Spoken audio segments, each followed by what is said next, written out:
तो delight IAS पर आप सभी का एक बार फिर से बहुत बहुत स्वागत है। आज हमारा जो है करंट अफेयर की हमारी एक सीरीज चल रही है जिसमें हम लोग 36 मंथ का करंट अफेयर जो है यूपीएससी का प्रीलिम्स जो 2023 का होने वाला है उसके लिए हम लोग कवर करने की कोशिश कर रहे हैं।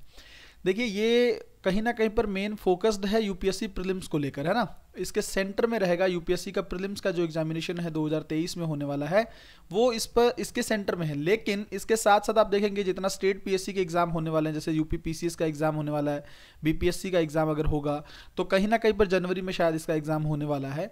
इसके अलावा अदर स्टेट पीएससी जैसे एमपी पीएससी है, जेपीएससी है, ठीक है, झारखंड पीसीएस वगैरह, इन सब पीसीएस के लिए भी ये करंट अफेयर बहुत इंपॉर्टेंट रहेगा। आपका 36 मंथ्स जो है वो कहीं ना कहीं पर कवर हो जाएगा और इसके अंदर 36 महीने मई 2020 से लेकर मई 2023 तक का ड्यूरेशन रहेगा, है ना।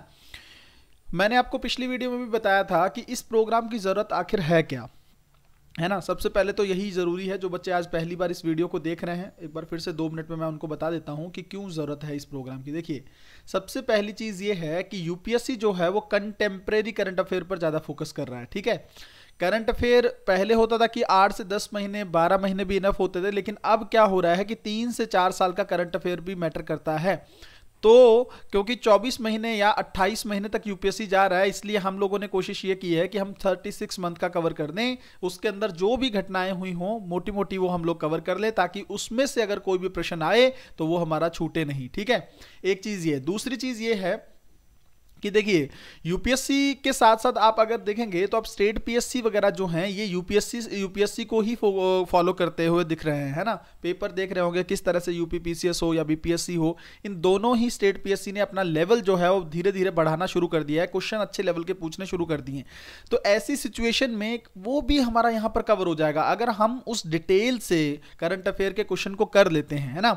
उस डिटेल से चीज़ों को कवर कर देते हैं जिसमें हमारा करंट प्लस स्टैटिक दोनों ही चीज़ें जो न्यूज़ में रही हैं वो चीज़ें, करंट एस्पेक्ट तो हम देखते ही हैं। करंट अफेयर सिर्फ करंट अफेयर नहीं होता है, करंट अफेयर का मतलब होता है उससे जुड़ा हुआ स्टैटिक पोर्शन, जो आपने पिछली वीडियो में भी देखा होगा कि पॉलिटी के बहुत सारे कॉन्सेप्ट जो थे वो हम लोगों ने पिछले फर्स्ट वीडियो में कवर किए हैं। जिन बच्चों ने पहली वीडियो नहीं देखी है वो देख लें, क्योंकि आप अगर इस करंट अफेयर को कर लेंगे आपको इसके बाद कुछ नहीं करना है, सिर्फ वीडियो को देखना है, ठीक है। वीडियो देखिए प्लस इसके नोट्स बना दीजिए, ठीक है। हैंड रिटन नोट्स, खुद के नोट्स बनाते चले जाइए। मैं चाहता था वो भी दे सकता था, लेकिन मुझे लगता है थोड़ी मेहनत आपको भी करनी चाहिए। सिर्फ वीडियो को सुनना है और नोट्स बना के अपनी लैंग्वेज में रख लेना है, और हो सके तो लास्ट के टाइम पे जब आपका पेपर आएगा तब स्पीड से लगा के 2 या 1.5 की स्पीड से लगा के यूट्यूब पे आप इसको तेजी से खत्म कर सकते हैं, देख सकते हैं। लगभग 40 से 50 की वीडियोज की सीरीज रहेगी ये, है ना। 20 मई 2022 तक 23 तक मैं इसको कंप्लीट करने की पूरी कोशिश करूंगा। इन 50 वीडियो को अगर आप कंप्लीट तौर पर देख लेंगे, रिवाइज कर लेंगे, तो मैक्सिमम करंट अफेयर जो है आपका इसी से कवर अप हो जाएगा, है ना। अनएक्सपेक्टेड रहता है यूपीएससी, वो हम उसमें बात नहीं करेंगे, 1-2 क्वेश्चन हो सकता है कुछ रैंडम भी पूछ ले जाएं, बट ये बेस आपका इतना मजबूत कर देगा। जो करंट अफेयर की सबसे बड़ी चिंता जो आप लोगों में होती है, कौन से सोर्स से किया जाए, किसको कवर किया जाए, किसको छोड़ा जाए, कौन कौन से इश्यूज इंपॉर्टेंट हैं, वो सारी चीज़ें मैंने इसके अंदर कवर कर दी हैं। आप लोग बिल्कुल निश्चिंत होकर वीडियो को देख सकते हैं, और आप लोगों को पहली वीडियो से पता भी चल गया होगा कि किस लेवल का कंटेंट जो है मैं आप लोगों को प्रोवाइड करने जा रहा हूँ। आपसे एक गुजारिश ये भी है कि कहीं ना कहीं पर अगर हो सके, अगर आप लोग चाहते हैं कि हिंदी मीडियम के रिजल्ट में चेंज आए, तो आप लोग थोड़ा सा इसको शेयर करने की कोशिश करें। ज़्यादा से ज़्यादा बच्चों तक ये चीज़ पहुंचेगी तो बेनिफिट होगा, है ना। खुद का फायदा मत देखिए, सभी बच्चों तक इस चीज़ को पहुंचाइए। अगर इतने बड़े स्तर पर, क्योंकि यूट्यूब के इतिहास में ऐसा पहली बार हो रहा है ना। 8 घंटे 10 घंटे बहुत सारी वीडियोस आपको मिल जाएंगी जो लास्ट में करवा देते हैं, लेकिन मैंने आपको पिछली बार भी बोला था वो सब मुझे पसंद नहीं है, क्योंकि उसमें 2-4 क्वेश्चन फंस गए तो बिल्कुल उस चीज़ को बढ़ा चढ़ाकर दिखा देते हैं कोचिंग वाले। बट मेरा अल्टीमेट एम आप लोगों का सिलेक्शन है, और सिलेक्शन के लिए ज़रूरी है कि आप बहुत अच्छे तरीके से तैयारी करें, शॉर्ट सक्सेस की तरफ मत जाएं, ठीक है। एक अच्छे तरीके से अपनी बुनियाद को मजबूत करते हुए, चाहे थोड़ा सा ज़्यादा पढ़ना पड़े, लेकिन 36 मंथ हम लोग कवर अप कर लेंगे। तो आज हमारा जो है पॉलिटी का सेकंड पोर्शन जो है वो शुरू होने जा रहा है। पार्ट 1 हमने कंप्लीट कर लिया है, अभी इसमें लगभग 4 के आसपास वीडियो आएंगी, पर जैसे ही अप्रैल के आसपास समय आ जाएगा, या मार्च या अप्रैल के आसपास, उस समय मेरी कोशिश ये रहेगी कि जो इस साल के करंट अफेयर के कुछ महीने छूट जाएंगे, है ना। 2023 का जो है करंट अफेयर जिसको बोलते हैं कि 22 से 23 का जो करंट अफेयर है उसकी कुछ वीडियो जो होंगी वो ऐड होंगी। तो इसका मतलब टोटल 2 वीडियो अगर वहां पर होगी तो 6 से 7 वीडियो से ज़्यादा नहीं होंगी पॉलिटी में। और पॉलिटी के 6-7 वीडियो में अगर आपका 36 महीने करंट अफेयर पॉलिटी का कवर हो रहा है तो और क्या चाहिए। ऐसे ही हम सारे सब्जेक्ट को कवर करते हुए चले जाएंगे, ठीक है। तो पार्ट सेकेंड जो है, अब इसमें हम लोगों को क्या क्या चीज़ें देखनी है, अब जल्दी से हम लोग शुरू करते हैं। देखो सबसे पहले देखो न्यायाधीशों की जो नियुक्ति प्रणाली है ना, न्यायाधीशों की नियुक्ति जो है ये यूपीएससी के लिए तो हमेशा प्री और मेंस में इंपॉर्टेंट टॉपिक रहा है ना, लगातार न्यूज में भी बना रहता है। इसको लेकर कुछ इंपॉर्टेंट चीजें हम लोगों को देखनी है, इसके बारे में आप लोग देख लीजिए। देखिए सबसे पहले एक चीज तो ये देखिए, इसी के साथ हम लोग समझेंगे कोलेजियम सिस्टम भी, जो आप लोगों को कहीं ना कहीं पर दिक्कत करता रहता है और लगातार विधायिका और न्यायपालिका के बीच में टकराव का एक प्रमुख मुद्दा भी रहा है ना। क्या बात करेंगे, थोड़ा सा देख लेंगे इसको भी जल्दी से। पहले संवैधानिक चीजें देख लेते हैं कि क्या संविधान में क्या दे रखा है न्यायाधीशों की नियुक्ति को लेकर। तो सबसे पहले अनुच्छेद 124 आप लोग याद रखेंगे, इसके अंदर इस बात का जिक्र किया गया है कि राष्ट्रपति, जहां पर पी लिखूंगा समझ आइएगा राष्ट्रपति की बात है, राष्ट्रपति उच्चतम न्यायालय और राज्य के उच्च न्यायालयों के ऐसे न्यायाधीशों से परामर्श करने के पश्चात जिससे वह जरूरी समझता है ना, जिनसे वह परामर्श करना जरूरी समझता है, वह अपने हस्ताक्षर और मुद्रा सहित अधिपत्र द्वारा सुप्रीम कोर्ट के प्रत्येक न्यायाधीश की नियुक्ति करेगा। आप समझ गए। अनुच्छेद 124 जो है वो सुप्रीम कोर्ट के न्यायाधीशों को लेकर बात है। राष्ट्रपति जिससे जरूरी समझे उससे परामर्श करेगा और उसके आधार पर राष्ट्रपति सुप्रीम कोर्ट के न्यायाधीशों की नियुक्ति करेगा। ये पहली चीज आप लोगों को समझ आ गई होगी। दूसरी चीज देखिए, अनुच्छेद 217 है। अब सुप्रीम कोर्ट की बात हो रही है तो भाई हाई कोर्ट भी तो देखना पड़ेगा ना, उसके बारे में संविधान में प्रावधान है। उसमें यह बोला गया है कि इस उच्च न्यायालयों के न्यायाधीशों की जो नियुक्ति है ना, ये राष्ट्र करेगा पी ही, यहाँ पर भी राष्ट्रपति ही करेगा, लेकिन किससे डिस्कस करेगा इसमें स्पेशली मेंशन कर दिया गया। एक तो सीजीआई से डिस्कस करेगा जो हमारे चीफ जस्टिस ऑफ इंडिया होंगे, दूसरे जो है गवर्नर, इससे जो स्टेट में हाई कोर्ट है ना उसके गवर्नर से डिस्कस किया जाएगा। और प्लस अगर आप देखेंगे तो जिस हाई कोर्ट में सुप्रीम हाई कोर्ट के जजों की नियुक्ति की जा रही है उस हाई कोर्ट के चीफ जस्टिस भी देखे जाएंगे, ठीक है। उस हाई कोर्ट के भी मुख्य न्यायाधीश से परामर्श होगा। तो ये 3 आपको बहुत अच्छे से याद रखना है। अगर यूपीएससी प्रीलिम्स में प्रश्न बनाता है कि भारत के संविधान के अनुसार, ये बड़ा यूपीएससी यहाँ पर परेशान करता है, यही वर्ड लिख के भारत के संविधान, वहाँ पर अवेयर हो जाना है। अगर उसमें ये पूछे कि भारत के संविधान के अनुसार जो हाई कोर्ट के न्यायाधीश हैं उसकी नियुक्ति के लिए राष्ट्रपति किन किन से परामर्श करेगा, तो यहाँ पे फंस सकते हो। सीजीआई है जो हमारे मुख्य न्यायाधीश हैं भारत के, सुप्रीम कोर्ट के होते हैं ना, वो मुख्य न्यायाधीश होते हैं पूरे देश के। और इधर आप देखेंगे उस देश के उस राज्य के संबंधित गवर्नर और उस हाई कोर्ट के चीफ जस्टिस से परामर्श करेगा राष्ट्रपति, तब जाकर नियुक्ति करेगा। इसको अब आप लोग भूलेंगे नहीं, है ना। अब हम लोग देखते हैं कि कोलेजियम वाला सिस्टम क्या है, इसको लेकर क्या समस्या है और है क्या, ये कैसे उत्पत्ति कैसे हुई। एक चीज तो याद रखेंगे जो यूपीएससी ने शायद पूछ भी रखा है प्रीलिम्स में, संविधान ने नहीं बनाया इसको। संविधान में कहीं नहीं लिखा है कि आपको कोलेजियम सिस्टम बनाना है, ये है वो है, इसके बारे में संविधान में जिक्र नहीं है। इसको लेकर हमेशा इस लाइन को रट लेंगे, सवाल आएगा तो गलत नहीं करेंगे। अब बना कैसे, ये कोलेजियम कैसे बना।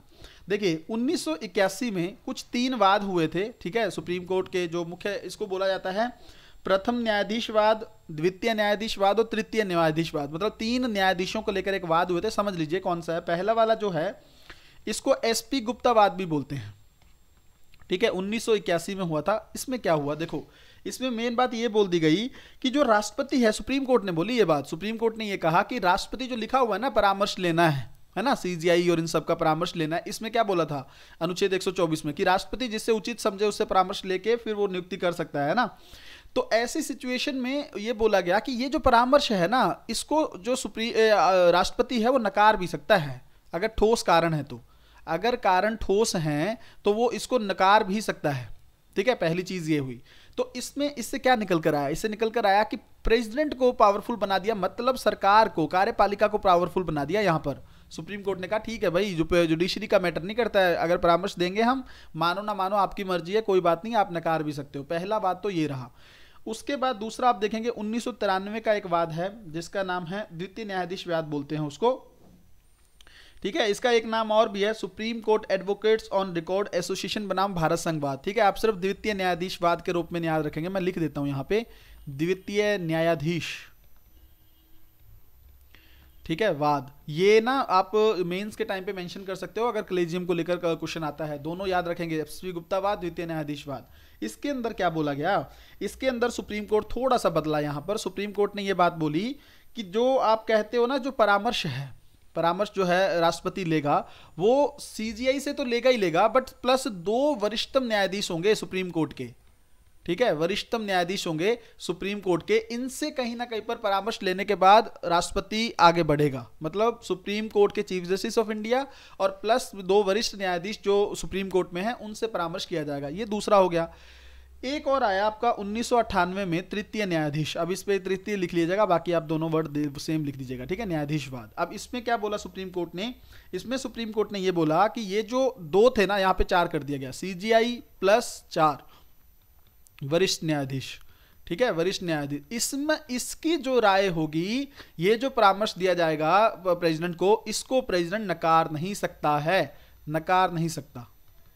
ठीक है, इसका मतलब क्या कर दिया गया, बाउंडिंग कर दिया गया, मतलब बाध्यकारी कर दिया गया परामर्श सुप्रीम कोर्ट का कि आपको इसको आप नकार नहीं सकते हो। इसलिए कहीं ना कहीं पर अब अभी भी यही व्यवस्था चल रही है। अभी भी क्या है, सुप्रीम कोर्ट, अगर मान लो सुप्रीम कोर्ट में न्यायाधीशों की नियुक्ति होती है तो प्रेसिडेंट सलाह लेते हैं चीफ जस्टिस ऑफ इंडिया से, और चीफ जस्टिस ऑफ इंडिया 4 वरिष्ठ न्यायाधीशों को लेकर इनसे बात करते हैं, और अगर इनमें से एक न्यायाधीश या 3 मतलब बहुमत से पक्ष में नहीं है तो उसको नकार सकते हैं। चीजें कहीं ना कहीं पर उसको आगे नहीं भेजा जाएगा उस परामर्श को, और राष्ट्रपति जो है इसको नहीं नकार सकते, है ना। राष्ट्रपति इस चीज को वो नहीं कर सकते हैं कि हाँ इनकी राय को मानना बाध्यकारी बना दिया गया। ये 3 न्यायवाद हुए। इसी से ये जो व्यवस्था निकल के आई ना, सीजीआई प्लस 4 न्यायाधीश, इसको बोला गया कोलेजियम सिस्टम। ठीक है, इसको बोला गया कोलेजियम। अच्छा, अब ये ऑब्वियस सी बात है, ये सरकार को अच्छा लगेगा क्या ये कि आपने इसमें न्यायाधीश ही कोर्ट के न्यायाधीशों की नियुक्ति कर रहा है। इसमें सरकार का रोल कहाँ है, इसमें कहीं भी नहीं है। तो इससे सरकार थोड़ी सी चिड़ी हुई थी। तो हुआ क्या, एक याद रखिएगा, यूपीएससी ने प्रश्न भी पूछा था, 99 जो संविधान संशोधन है, 99वां संविधान संशोधन है, इसको ना सरकार लेके आई। इसमें सरकार ने ना एक बॉडी बनाई संविधान के माध्यम, क्योंकि संविधान संशोधन किया तो भाई संवैधानिक निकाय बनाया होगा, बिल्कुल बनाया। नेशनल जुडिशियल अपॉइंटमेंट कमेटी बनी। ठीक है, एनजेक बोलते हैं इसको सरकार ने बना दिया। बनाने के बाद हुआ क्या, सुप्रीम कोर्ट ने इसको खत्म कर दिया। सुप्रीम कोर्ट ने बोला ये जो आपने बनाया है ना, ये न्यायपालिका की स्वतंत्रता का उल्लंघन कर रहा है, न्यायपालिका की स्वतंत्रता का उल्लंघन कर रहा है, प्लस जो कार्यपालिका और न्यायपालिका के बीच शक्ति पृथक्करण का सिद्धांत है उसका उल्लंघन कर रहा है ये। अब ये इससे, और इसमें था क्या, ये इसमें क्या था, इसमें सरकार ना अपना रोल लेके आई थी कि विधि मंत्रालय के जो जैसे मान लीजिए मंत्री होंगे, सरकार के कुछ कार्यपालिका के सदस्य होंगे, प्लस सुप्रीम कोर्ट के चीफ जस्टिस ऑफ इंडिया होंगे, ये सब मिलके जो हैं सुप्रीम कोर्ट में न्यायाधीशों की नियुक्ति करेंगे। अच्छा था ये कॉन्सेप्ट, थोड़ा सा सरकार का भी रोल होना चाहिए, बट कहीं ना कहीं पर सुप्रीम कोर्ट ने इस चीज़ को नकार दिया। और आपको पता है, ऐसा संविधान संशोधन अगर सुप्रीम कोर्ट किसी चीज़ को लेकर उल्लंघन करता है, जो बेसिक स्ट्रक्चर का उल्लंघन करता है, उसको सुप्रीम कोर्ट नकार सकता है। और न्यायपालिका की स्वतंत्रता अगर आप देखेंगे तो यह संविधान के आधारभूत ढांचे का हिस्सा है। ठीक है, तो ये चीज आई थी, सुप्रीम कोर्ट ने इसको नकार दिया। आपको याद रखना है 99वां संविधान संशोधन, यूपीएससी फिर से पूछ सकती है, एनजेक के बारे में याद रखना है। ये पूरा वाद जो है ना, आप अब बता देंगे, मेंस और प्री में कहीं पर भी पूछा जाए, आपको दिक्कत नहीं होनी चाहिए। जिन बच्चों को इशू हुआ है वो रिपीट करके दोबारा से चीजें देख सकते हैं ना। फिर इसके बाद क्या हुआ, जब इसको नकार दिया ना, तो मेमोरेंडम ऑफ जो प्रोसीजर को लेकर एक बात हुई, एक ड्राफ्ट मसौदा बनाने की बात हुई। सुप्रीम कोर्ट ने ये जरूर कहा, जब इसको नकारा था ना, सुप्रीम कोर्ट ने कहा ठीक है, हम एक काम करेंगे कि हम अपनी तरफ से कुछ सुधार करेंगे। आप ये कहते हो ना कि कहीं ना कहीं पर न्यायपालिका ही रोल कर रही है, तो हम अपनी तरफ से कोलेजियम व्यवस्था में जो कमियां हैं, खामियां हैं, उसको सुधार करने की कोशिश करेंगे। लेकिन अभी तक ये पेंडिंग ही है। ठीक है, अभी तक भी कुछ काम किया नहीं गया है। तो विधायिका और सरकार के बीच में, कार्यपालिका और सरकार के बीच में न्यायपालिका के बीच में टकरार चलती रहती है इस चीज को लेकर। मुझे नहीं लगता इस चीज को लेकर अब आप लोगों को कोई दिक्कत होनी ही चाहिए। ठीक है, अच्छा, एक कॉन्सेप्ट आता है न्यायाधीशों में, तदर्थ न्यायाधीश। ठीक है, तदर्थ न्यायाधीश, इसको थोड़ा समझ लो, बहुत इंपॉर्टेंट कॉन्सेप्ट है। प्रीलिम्स में क्वेश्चन पूछा जा सकता है, कहीं पर भी 100% सवाल पूछा जा सकता है। ध्यान से समझिए इसको। देखिए, अनुच्छेद, इसके संबंधित देखो 3 अनुच्छेद हैं संविधान में जिक्र है इसका। ठीक है, 127 अनुच्छेद है, और अगर मैं यहीं पे लिख दूं, अनुच्छेद 224 है। ठीक है, और एक अनुच्छेद 224A है। क्या है इसमें, ध्यान से समझो, इस चीज को समझ लेना, तदर्थ न्यायाधीश क्या होता है। अगर सिंपल वर्डों में बताऊं ना तो तदर्थ न्यायाधीश का मतलब होता है जब कामकाज बहुत बढ़ जाता है ना, चाहे सुप्रीम कोर्ट हो चाहे हाई कोर्ट हो, तो वहां पर कुछ न्यायाधीश जो है, ताकि काम के बर्डन को थोड़ा कम किया जाए, उनकी नियुक्ति की जाती है सुप्रीम कोर्ट या हाई कोर्ट में, है ना, उसी को बोलते हैं तदर्थ न्यायाधीश। अब देखो, गणपूर्ति की जो कमी होती है, जैसे मैंने बोला कि न्यायाधीश नहीं है ना, और कई बार आपको पता होता है कि कुछ मामलों को सुनने के लिए 3 जज बैठते हैं, कईयों में 5 बैठते हैं, तो वो गणपूर्ति अगर नहीं हो रही है तो कुछ न्यायाधीशों की नियुक्ति होती है। अब इसमें करता कौन है, ये ध्यान से समझने वाली चीज़ है। देखो, भारत का जो CJI है ना, भारत का मुख्य न्यायाधीश है, ये क्या करते हैं, राष्ट्रपति की सलाह से, राष्ट्रपति से सलाह लेते हैं पहले, राष्ट्रपति से सलाह लेने के पश्चात प्लस जिस उच्च न्यायालय के कहीं ना कहीं पर में नियुक्ति करनी है ना, संबंधित जो हाई कोर्ट है उसके चीफ जस्टिस से सलाह करने के बाद किसी न्यायाधीश को तदर्थ न्यायाधीश के रूप में नियुक्त कर सकता है। मतलब एक बार थोड़ा सा मैं फिर से रिपीट कर देता हूं, ध्यान से समझो। ये सुप्रीम कोर्ट की बात हो रही है, सुप्रीम कोर्ट में तदर्थ न्यायाधीश कैसे आएगा, इसके लिए जो भारत के मुख्य न्यायाधीश हैं वो राष्ट्रपति से सलाह लेंगे, फिर जिस हाई कोर्ट के जज को लाना है ना सुप्रीम कोर्ट में, उससे सलाह लेंगे, उसके चीफ जस्टिस से सलाह लेंगे, और प्लस इन दोनों से सलाह लेने के पश्चात फिर जो CJI हैं ये नियुक्ति कर सकते हैं तदर्थ न्यायाधीश की। यहाँ पे इंपॉर्टेंट ये याद रखना है, अंतिम पावर किसके पास है, CJI के पास है, बट CJI अपनी मर्जी से नहीं कर सकता, राष्ट्रपति से पूर्व सलाह करनी पड़ेगी उसको। ये बेसिक डिफरेंस जो है वो UPSC में बहुत मैटर करते हैं कि कौन कर सकता है, CJI कर सकता है तदर्थ न्यायाधीश सुप्रीम कोर्ट में। आगे देखो, अनुच्छेद 224 क्या है, इसके अंदर यह है कि यदि आप सोचिए कि अगर राष्ट्रपति को लगता है कि किसी उच्च न्यायालय में जो है न्यायाधीश नहीं है, कम है संख्या, तो राष्ट्रपति क्या करेगा, अपनी मर्जी से एक नियुक्ति आयोग होता है, उससे परामर्श करने के पश्चात 2 वर्षों की अवधि तक या 62 वर्ष की आयु तक, या तो 2 वर्ष तक कर सकता है या 62 वर्ष उसकी एज होनी चाहिए, उससे ज्यादा नहीं रोक सकते उसको, तब तक उनको हाई कोर्ट में नियुक्ति कर सकता है तदर्थ न्यायाधीश के तौर पर। इसमें सुप्रीम राष्ट्रपति को पावर दे दी गई, किसको पावर दे दी गई, प्रेसिडेंट को, और ये हाई कोर्ट में कर सकता है, ठीक है ना, ये हाई कोर्ट में राष्ट्रपति कर सकता है। अब एक बार ध्यान से और सुनिए, अब मान लीजिए हाई कोर्ट को ही लग रहा है, हाई कोर्ट के चीफ जस्टिस को लग रहा है कि नहीं, हमारा हाई कोर्ट है इसमें कमी है संख्या की, तो वो भी कर सकता है। वो क्या करेगा, जो उच्च न्यायालय का वो ऐसे व्यक्ति को कहीं ना कहीं पर उच्च न्यायालय या जो न्यायाधीश का पद पर रह चुका हो, ठीक है, या तो वो उच्च न्यायालय में पहले रहा हो या न्यायाधीश पहले कहीं रहा हो, राष्ट्रपति की सलाह लेगा। फिर यहाँ पे वो चीफ जस्टिस, किसकी बात कर रहा हूँ, हाई कोर्ट के चीफ जस्टिस को अगर लगता है कि नहीं तदर्थ न्यायाधीश नियुक्ति करनी चाहिए, तो वो पहले राष्ट्रपति से सलाह लेंगे और वो भी अपने उसमें हाई कोर्ट में तदर्थ न्यायाधीश की नियुक्ति कर सकते हैं, ठीक है। अब आपको ये चीज में कोई दिक्कत होगी क्या, यहां पर कर सकता है सुप्रीम कोर्ट के चीफ जस्टिस ऑफ इंडिया, यहां पर राष्ट्रपति के पास पावर है, और यहां पर खुद हाई कोर्ट के चीफ जस्टिस के पास भी पावर है कि वो राष्ट्रपति के साथ सलाह करने के बाद तदर्थ न्यायाधीश की नियुक्ति कर सकता है। अगर ये पूछ ले क्या पहले कभी ऐसा हुआ है, बिल्कुल हुआ है, 3 बार लगभग ऐसा हो चुका है कि पहले तदर्थ न्यायाधीशों की नियुक्ति हो चुकी है, ठीक है, वरना ये ज्यादातर ना ठंडे बस्ते में रहता है, इसमें ज्यादा इसका इस्तेमाल नहीं करते हैं। दोनों चीजें क्लियर हो गई होंगी, जल्दी से आगे चलते हैं भाई, लेट हो रहे हैं हम लोग। देखिए अगला कॉन्सेप्ट कौन सा है, देखो राजद्रोह कानून एक ना बहुत न्यूज़ में रहता है, आपको पता है सरकार जो है, वर्तमान सरकार पर आरोप लगते हैं कि अगर कोई इनके खिलाफ आवाज़ उठाता है तो ये राजद्रोह का कानून लागू कर देते हैं, ठीक है, पॉलिटिकल चीज़ें होती हैं, हम उस पर नहीं जाएंगे, हमें इसके बारे में बेसिक तैयारी के पर्पज से हमें चीज़ें देखनी है, ध्यान से समझो इसको। इससे संबंधित ना एक धारा है IPC की 124 से, पहले तो इसी को याद रख लो, हो सकता है स्टेट PSC में सीधा ही पूछ ले। दूसरी चीज़ ये है, ये लाया कब गया था, जो लॉर्ड मैकाले के बारे में आप लोगों ने सुना होगा, ठीक है ना, विधि व्याख्याकार थे लॉर्ड मैकाले, ठीक है, इन्होंने इसकी सिफारिश की थी, इसके बारे में इन्होंने इसका मसौदा भी तैयार किया गया था, बट जो 1860 में IPC बना था ना, आपको पता है ना IPC का निर्माण कब किया गया था, इंडियन पीनल कोड जो है, भारतीय दंड संहिता 1860 में बनाई गई, उस समय इस धारा को ऐड नहीं किया गया, ये याद रखेंगे, यहाँ पे क्वेश्चन बन सकता है, क्या ये 1860 के समय से इसमें है, नहीं है, बाद में किए गए। कब किया गया, 1870 में इसमें ऐड किया गया। और क्या बोला गया, ये कहा गया कि अगर सरकार किसी तरह के, मान लीजिए कानून का कोई असंतोष है ना, सरकार के खिलाफ कोई असंतोष फैला रहा है, उसको काउंटर करने के लिए इस धारा को लाया गया था, है ना, सरकार दबा सकती है उस चीज को। और ये अगर आप देखेंगे, एक जो इंपॉर्टेंट फैक्ट यहां पर बनता है कि 1891 में 1891 में पहला मामला दर्ज किया गया था इसको लेके, पहला मामला, ये इंपॉर्टेंट हो सकता है प्री में, और पहला मामला किसके खिलाफ था ये याद रखेंगे, जोगेंद्र चंद्र बोस, भाई नोट्स बनाते जाइएगा साथ साथ, ठीक है ना, कोई पीडीएफ नहीं मिलेगी, सिर्फ यही चीज़ें मिलेंगी जो आपके सामने अवेलेबल हैं। इतनी मेहनत करी है आप लोग साथ के साथ।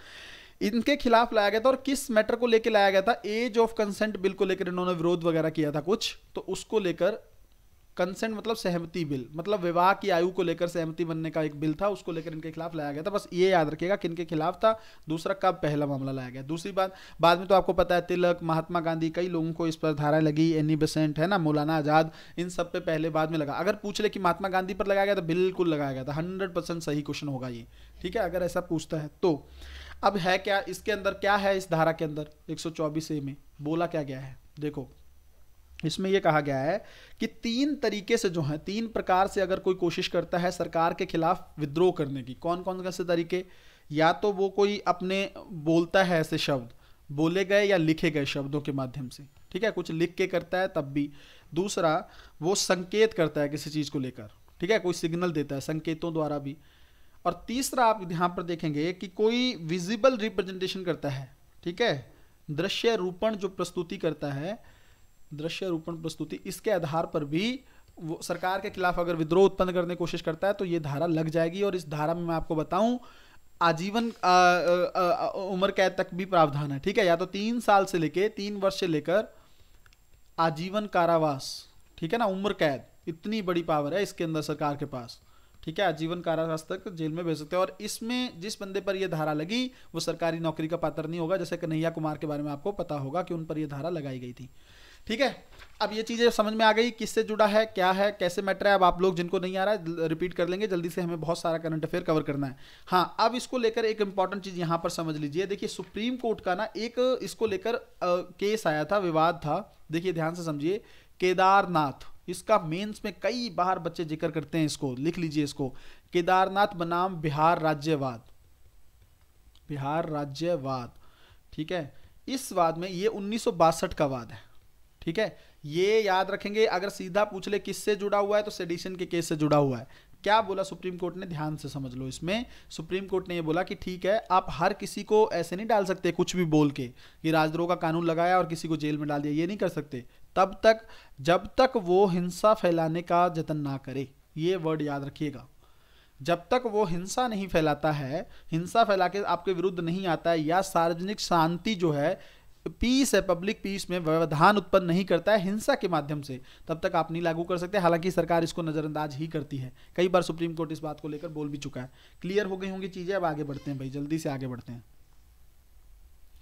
आप लोगों ने एक कॉन्सेप्ट सुना होगा, बहुत बार न्यूज में रहता है, समान नागरिक संहिता, है ना, समान नागरिक संहिता। इस पर सवाल बन सकता है क्योंकि सरकार के लिए इस टाइम का सबसे फेवरेट टॉपिक है ये यूनियन सिविल कोड, ठीक है ना, यूनिफॉर्म सिविल कोड जो है ये, इसके बारे में न्यूज में रहता है ये कई बार। पहली चीज तो आपको ये पता होना चाहिए कि है क्या ये, ठीक है। अगर डिफाइन करोगे तो क्या लिखोगे इसके अंदर, ये देखिए ये एकल कानून है, मतलब एक चीज का एक कानून होना चाहिए। किस चीज को लेकर, जैसे मान लीजिए जो व्यक्ति के, नागरिकों के जो व्यक्तिगत मामले होते हैं ना, व्यक्तिगत मामले होते हैं, जैसे व्यक्तिगत मामले अगर आप कहेंगे तो कौन से, जैसे विवाह, ठीक है, जैसे तलाक, ठीक है, जैसे दत्तक ग्रहण, दत्तक ग्रहण मतलब समझ रहे हो ना, कुछ विरासत की चीजें हैं या कुछ गोद भराई हैं और प्लस विरासत के मुद्दे हैं। इन चीजों को लेके एक कॉमन कोड होना चाहिए, कॉमन कानून होना चाहिए, एकल, अलग अलग नहीं। आपको पता है मुसलमानों का अलग है, हिंदू का अलग है, ये चीज ना कहीं पर अलग से सही नहीं है। और हिंदू कोड को तो फिर भी संहिताबद्ध कर दिया गया है, संहिताबद्ध कर दिया गया है, बट मुस्लिम कानून अभी भी पर्सनल लॉज जो हैं वो संहिताबद्ध नहीं है। तो कोशिश ये होनी चाहिए कि एकल कानून। और ये क्या सरकार ने अपनी तरफ से सोच लिया, नहीं, अनुच्छेद 44 जो है भारत का, भारतीय संविधान का, उसमें इसका जिक्र है। उसमें ये बोला गया है कि राज्य कोशिश करेगा कि देश में यूनिफॉर्म सिविल कोड लागू हो पाए। ये संविधान के समय से ये अनुच्छेद जोड़ दिया गया था। अनुच्छेद 44 याद रखेंगे भाई बहुत अच्छे से, यूनिफॉर्म सिविल कोड के बारे में है। और ये तब तो सरकार की जिम्मेदारी तो बनती है, सरकार को लगता है अब करना चाहिए। विधि आयोग कई बार ये बोल चुका है कि देखिए अभी समय नहीं है इस चीज़ का, ठीक है, समय पता नहीं कब आएगा, अब ये तो पता नहीं है, फ्यूचर के गर्भ में है। तो ये एक तो ये चीज़ पता लग गई। एक इसके रिलेटेड फैक्ट याद रखेंगे कि सिर्फ भारत का गोवा राज्य है, एकमात्र राज्य है जिसमें यूसीसी लागू है, और इस चीज़ की सुप्रीम कोर्ट कई बार तारीफ कर चुका है, ठीक है। तो समान नागरिक संहिता को लेकर अगर प्रश्न आता है तो आप लोग बहुत अच्छे से डील कर लेंगे, क्या होता है, क्या इसमें चीज़ें बन सकती हैं, उसके बारे में मैंने आप लोगों को बहुत अच्छे तरीके से बता दिया है। अब हम लोग आते हैं जल्दी से एक इंपॉर्टेंट कॉन्सेप्ट पर, जो अभी न्यूज में भी रहता है कई बार। देखिए, एक होते हैं गैर मान्यता प्राप्त दल, ठीक है, गैर मान्यता प्राप्त दल, पॉलिटिकल पार्टी की बात होती है। एक होती है मान्यता प्राप्त दल, मान्यता प्राप्त दल, पॉलिटिकल पार्टी, है ना। इनमें डिफरेंस पता होना चाहिए, बहुत इंपॉर्टेंट है, ये बहुत इंपॉर्टेंट है, इस बार के प्रीलिम्स के लिए तो काफी इंपॉर्टेंट है। अब इसमें देखो, एक तो क्या है, ये क्या है जो पंजीकृत होते हैं, ठीक है, इलेक्शन कमीशन ऑफ इंडिया के पास पंजीकृत हैं, लेकिन ये क्या कर रहे हैं ना, किसी चुनाव में भागीदारी ही नहीं कर रहे हैं, ठीक है। चुनाव में भागीदारी, रजिस्ट्रेशन करवा लिया, वहां पर कोई भागीदारी नहीं, इनएक्टिव है, बस पंजीकरण करा के रख लिया बस, ठीक है, चुनाव ही नहीं लड़े कभी इन्होंने, तो इनका तो छोड़ दो कैसे यहीं पे। अब ये कौन से हैं, ये इनका ध्यान से देखो, ये पहले पंजीकृत हैं चुनाव आयोग में, तो देखो पंजीकरण कराना ही पड़ेगा, प्लस उसके बाद ये चुनाव में राज्य स्तर का चुनाव हो या आम सभा लोकसभा का जो चुनाव होता है उसमें इन्होंने भागीदारी की होती है, ठीक है। एक डिफरेंस ये समझ में आ गया, पहला यहाँ पे ये देख लो। दूसरी चीज इसमें ये है कि इसमें कुछ कंडीशंस हैं, ठीक है ना। कौन सा दल जो है वो राज्य स्तरीय दल होगा, उसके बारे में कंडीशन ये है, ध्यान से देखो। राज्य स्तरीय दल का वो दे देगा ना, टैग दे देगा कौन, इलेक्शन कमीशन ऑफ इंडिया। कब देगा, वो तब देगा जब देखो इन्होंने क्या किया हो, लगातार 5 वर्ष की अवधि में उस दल ने क्या किया हो, प्रत्येक 25 सीटों में, लोकसभा की प्रत्येक 25 सीटों में से कम एक सीट जीती हो, ठीक है। लोकसभा की 25 सीटों में कम से कम एक सीट उसने जीती हो, या फिर राज्य विधानसभा की कम से कम 30 सीटों में, विधानसभा की जो है लेजिस्लेटिव काउंसिल बोल सकते हो आप इसको, है ना, विधानसभा का जो है असेंबली जो है, लेजिस्लेटिव असेंबली जो है, इसकी जो है उसने 30 में से एक सीट जीती हो, ठीक है। मैं विधानसभा की बात कर रहा हूं, परिषद की नहीं, शायद पहले मैंने काउंसिल बोल दिया था, विधानसभा की, लेजिस्लेटिव असेंबली की मैं बात कर रहा हूं, ठीक है। विधानसभा में या तो उसने 30 में एक जीती हो या लोकसभा की 25 में से एक जीती हो, तब उसको राज्य स्तरीय दल का माना जा सकता है। दूसरा, यदि वह, यहां पर दूसरी कंडीशन ये देख लीजिए, यदि लोकसभा के लिए जो आम चुनाव हुए ना, उसमें उसने लगभग कुल वैध मतों का 6% जीता हो, ठीक है, वैध मतों का 6% उसने हासिल किया हो, प्लस उसने कम से कम एक सीट जीती हो, एक सीट, तो उसको राज्य स्तरीय दल का दर्जा मिल जाएगा। अब यहां से राष्ट्रीय स्तर भी देख लो कि राष्ट्रीय का क्या है। जब वही दल जो है 4 या अधिक राज्यों में, ठीक है, 4 या या 4 से अधिक राज्यों में मान्यता प्राप्त दल के रूप में मान्यता प्राप्त कर लेगा, ठीक है ना। अगर वो 4 से अधिक जो राज्य हैं उनमें अगर वो मान्यता प्राप्त राजनीतिक दल का दर्जा हासिल कर लेता है, तो उससे फिर क्या बोलेंगे, राष्ट्रीय दल,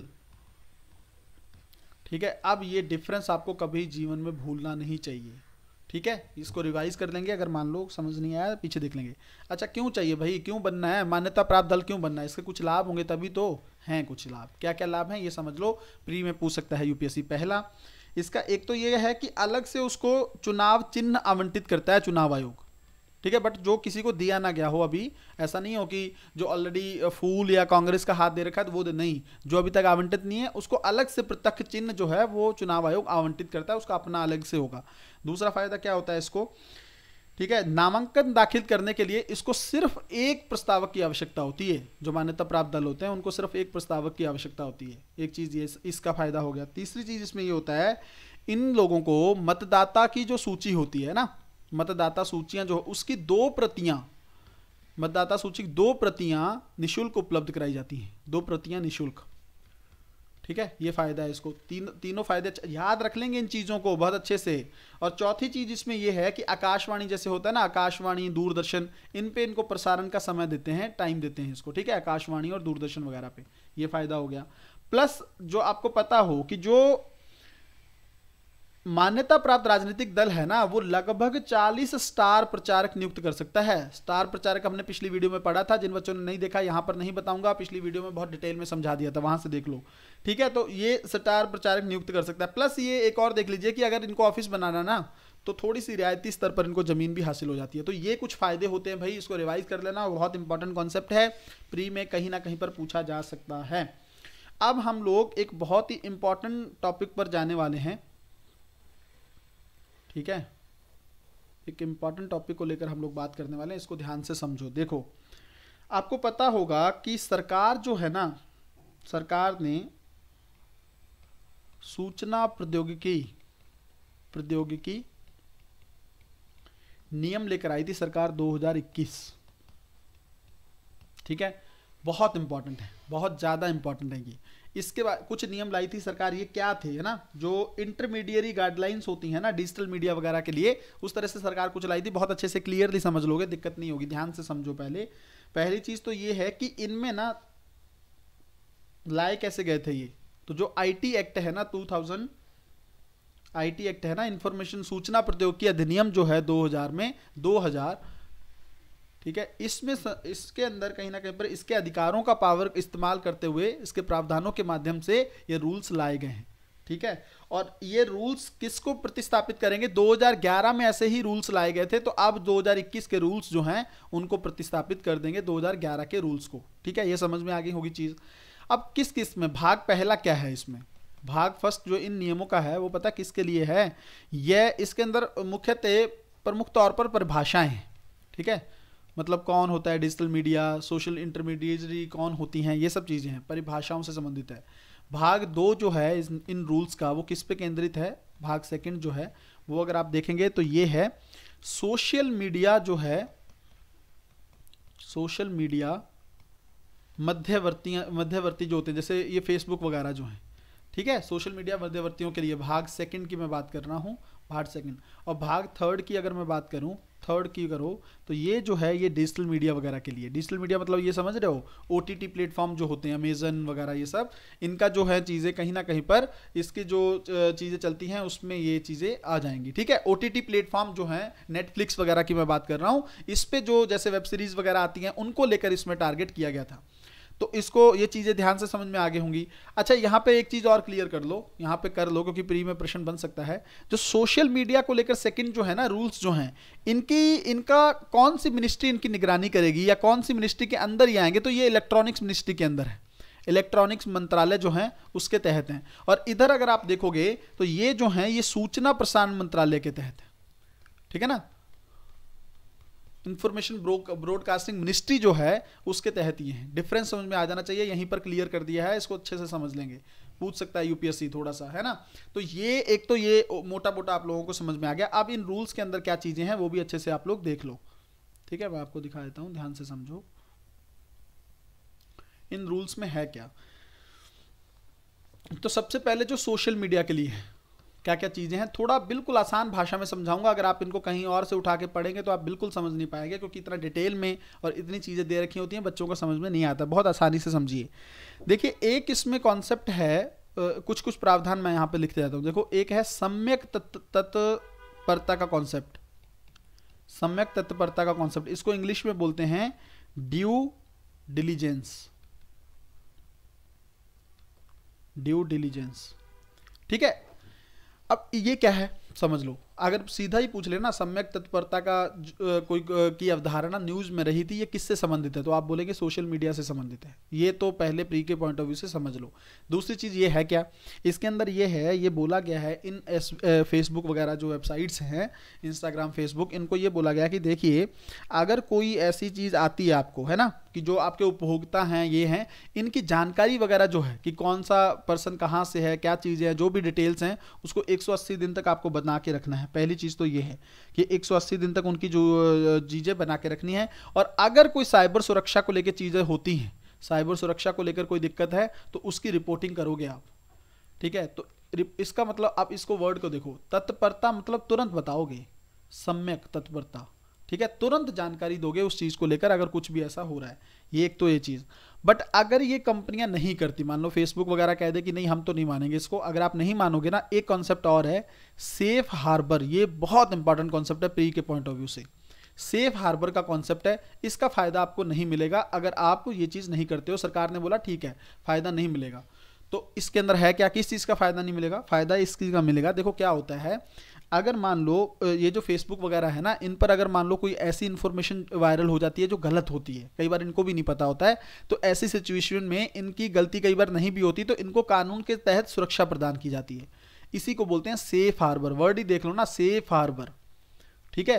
तो फेसबुक वगैरह जो कंपनी है, इनको कानून के तहत सुरक्षा प्रदान होती है। कई बार सरकार इनकी सुन लेती है कि चलो कोई नहीं, अगर आपने कोई वीडियो एमएमएस या कुछ ऐसा वायरल कर दिया है तो आपको सजा नहीं मिलेगी, कोई बात नहीं।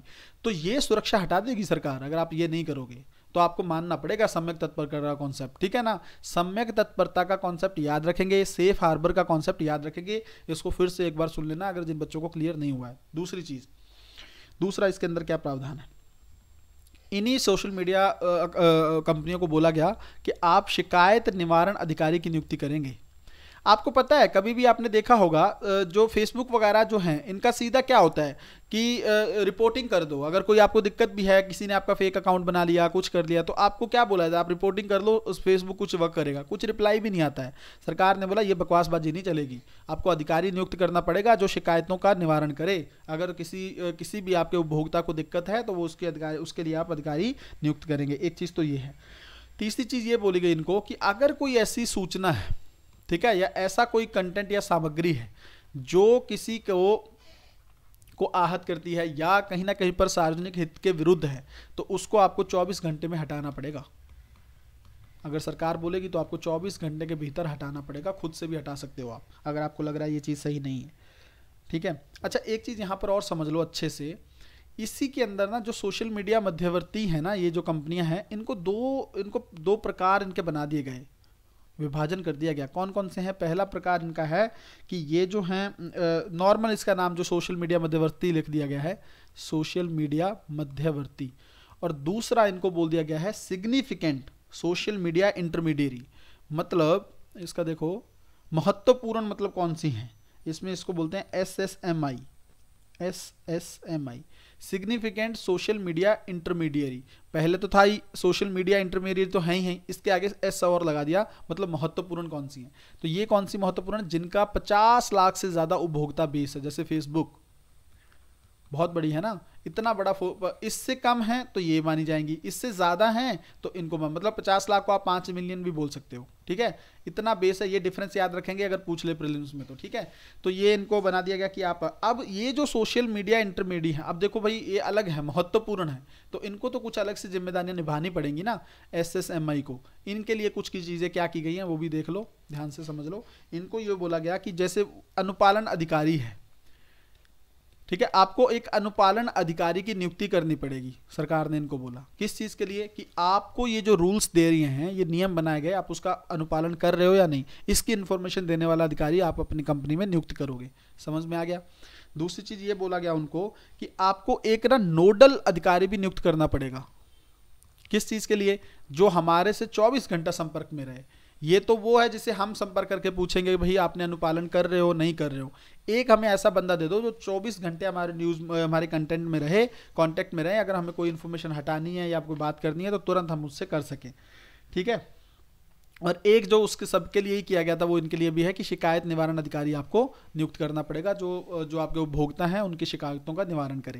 ये सारी तीनों चीजें आप लोगों को समझ में आए। किन के लिए ये प्रावधान है? SSMI के लिए। और SSMI क्या होता है? 50 लाख उपभोक्ता का बेस जिससे ज्यादा हो। और ये चीजें मैंने आप लोगों को इसको लेकर अच्छे से बता दी, ठीक है। क्लियर हो गई चीजें भाई इसको लेकर। अब हम लोग देखते हैं, जो कि पहला देख लिया हम लोगों ने सोशल मीडिया वाला, है ना। अब हम दूसरा देख लेते हैं। दूसरा डिजिटल मीडिया के लिए क्या प्रावधान किए गए हैं वो भी समझ लो। यहाँ पर जल्दी से देख लो, OTT प्लेटफॉर्म वगैरह जो है ना, डिजिटल मीडिया वगैरह, उनके लिए क्या नियम है वो भी देख लो थोड़ा सा।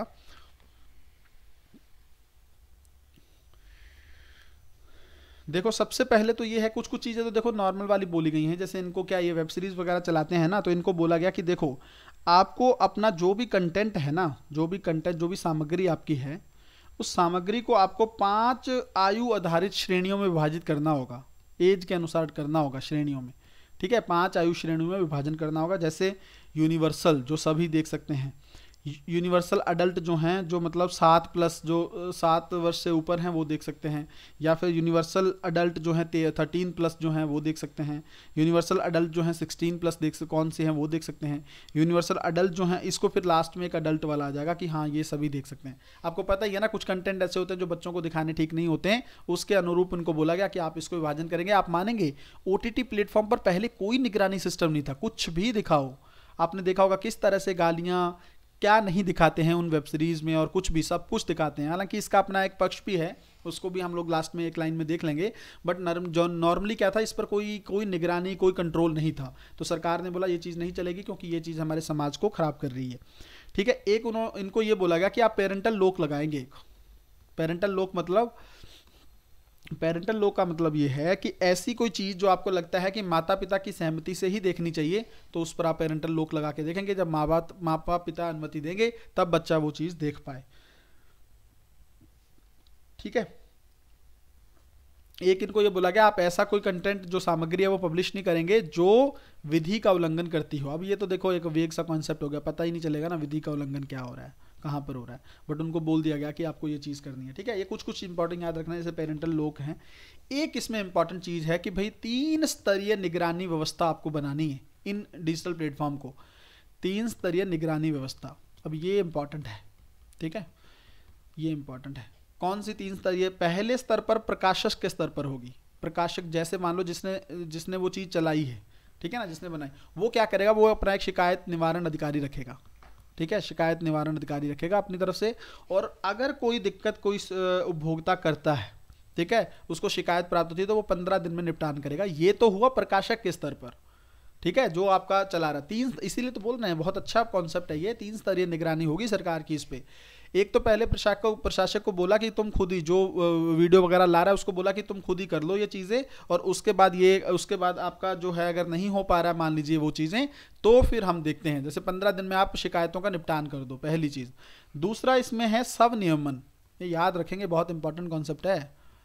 ऑटो रेगुलेशन है, मतलब आप कुछ प्रशासक मिल जाओ, कुछ आपस में कुछ कंपनियां मिल जाओ और एक अपनी तरफ से एक नियमन करो, एक चेक करो कि हाँ क्या चीज़ होनी चाहिए। कुछ लोग मिल के निवारण अधिकारी नियुक्त कर लें, ये दूसरे स्तर पर हो गया। अपने लेवल पर थोड़ा सा रेगुलेशन देखो कि कोई भी गलत सामग्री प्रदर्शित नहीं होनी चाहिए, कोई शिकायत आती है उसका निपटान करो। तीसरे स्तर पर अब सरकार आ गई यहाँ पर केंद्र सरकार निगरानी करेगी।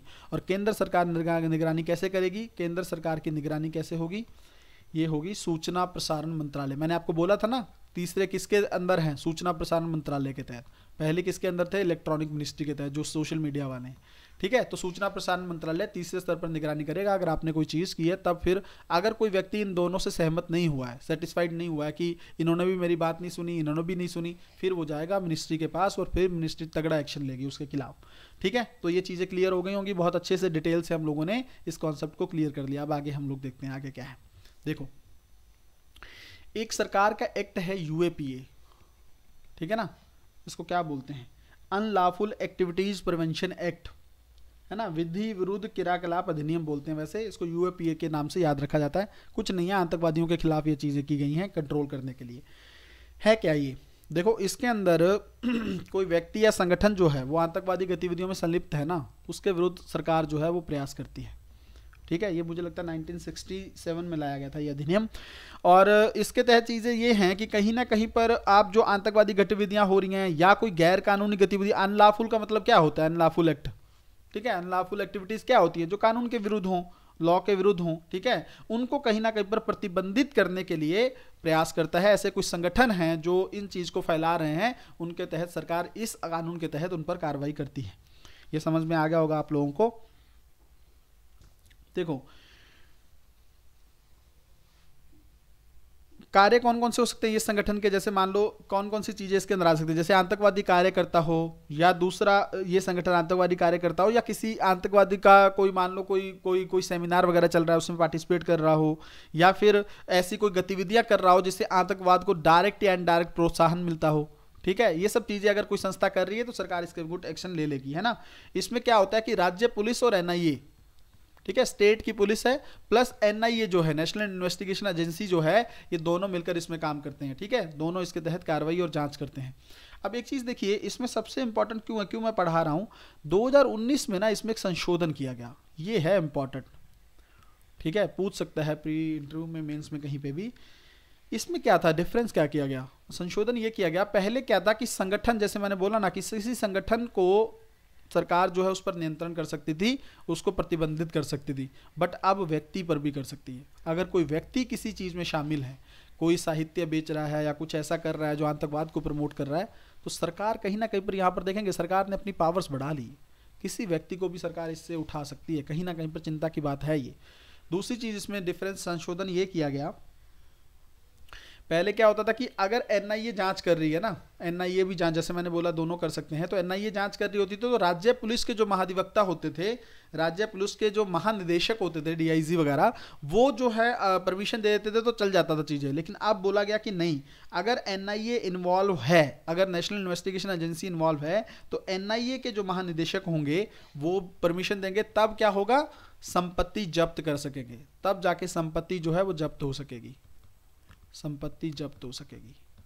ठीक है, तो ये चीजें, अब इसमें एक चीज और ये की गई, एक इसमें छोटा सा अमेंडमेंट और किया गया था, जिसमें ये बोला गया कि एनआईए के इंस्पेक्टर या उसके अधिक के स्तर के अधिकारी को भी इसमें जांच के लिए एलिजिबल कर दिया गया, इंस्पेक्टर, ठीक है, या इससे ज्यादा का जो अधिकारी हो, वो रैंक से जो ज्यादा का अधिकारी हो वो भी जांच कर सकता है। बस मेन याद रखेंगे, ये 2-3 इंपॉर्टेंट अमेंडमेंट हुए थे यूएपीए में, यूपीएससी प्रश्न पूछ सकता है, तो मैंने आप लोगों को ये कवर करवा दिए हैं।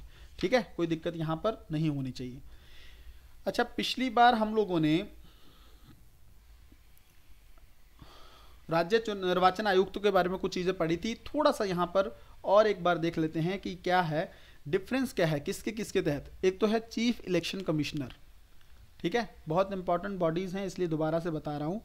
एक है चीफ इलेक्शन कमिश्नर, एक है इलेक्शन कमिश्नर निर्वाचन आयुक्त, एक है स्टेट इलेक्शन कमिश्नर। ठीक है, 3 हो गए ना।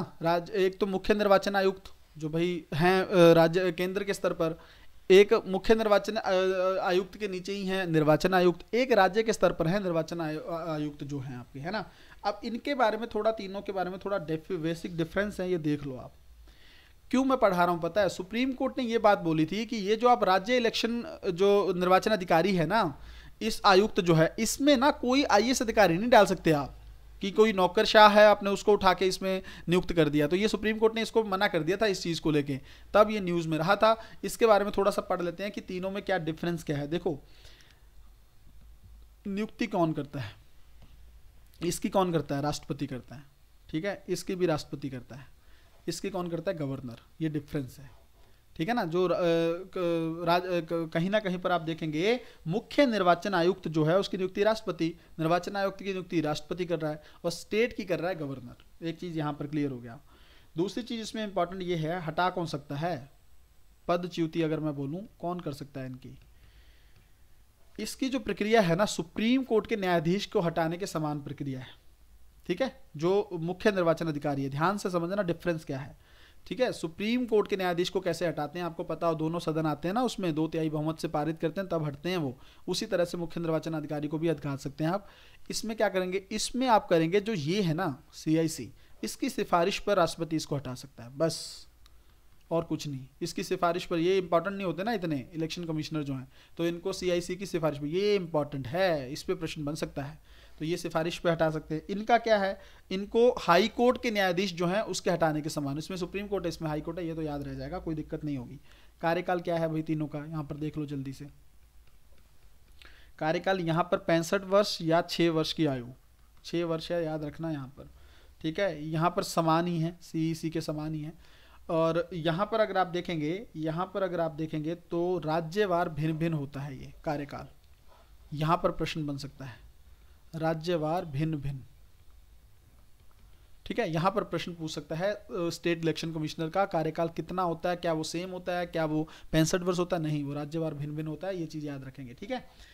और दूसरी चीज अगर आप इस चीज को देखेंगे, बाकी आपको काम तो पता ही है, ये राष्ट्रपति, संसद और इनके चुनाव करवाते हैं, राष्ट्रपति उपराष्ट्रपति के, और संसद के जो चुनाव होते हैं ये मुख्य चुनाव जो निर्वाचन है आयोग है वो करता है, ठीक है। निर्वाचन आयोग करता है, इलेक्शन कमीशन करता है। और यहाँ पर अगर आप देखेंगे तो इसके समान ही इसके काम है। और इधर अगर आप देखेंगे तो नगर पालिका नगर निकायों और पंचायतों के जो चुनाव होते हैं, पंचायतों के चुनाव ये कौन करता है, राज्य निर्वाचन आयोग, राज्य निर्वाचन आयोग, ठीक है। ये 3-4 डिफरेंस है, याद रखिएगा, बहुत इंपॉर्टेंट चीजें हैं, पूछी जा सकती हैं। एक ना रिपोर्ट याद रखिएगा, डेमोक्रेसी इंडेक्स, लोकतंत्र सूचकांक कौन इशू करता है, लोकतंत्र का सूचकांक एक आता है, कौन इशू करता है ये यूपीएससी प्री में प्रश्न बन सकता है, इसको ध्यान से लिख लीजिएगा। Economic intelligence unit, economic intelligence unit जो है EIU बोलते हैं इसको, EIU ये जारी करता है। प्री में पूछ सकता है सवाल, इसलिए मैंने आप लोगों को ये भी करवा दिया। ठीक है, तो मुझे लगता है इसमें काफ़ी हद तक हम लोगों ने चीज़ें कवर की हैं। अच्छा, एक चीज़ और देखिए कि अविश्वास प्रस्ताव को लेकर ना थोड़ा सा एक दो चीज़ें इसके बारे में देख लो। अविश्वास प्रस्ताव को लेकर कभी डिटेल में भी पढ़ लेंगे।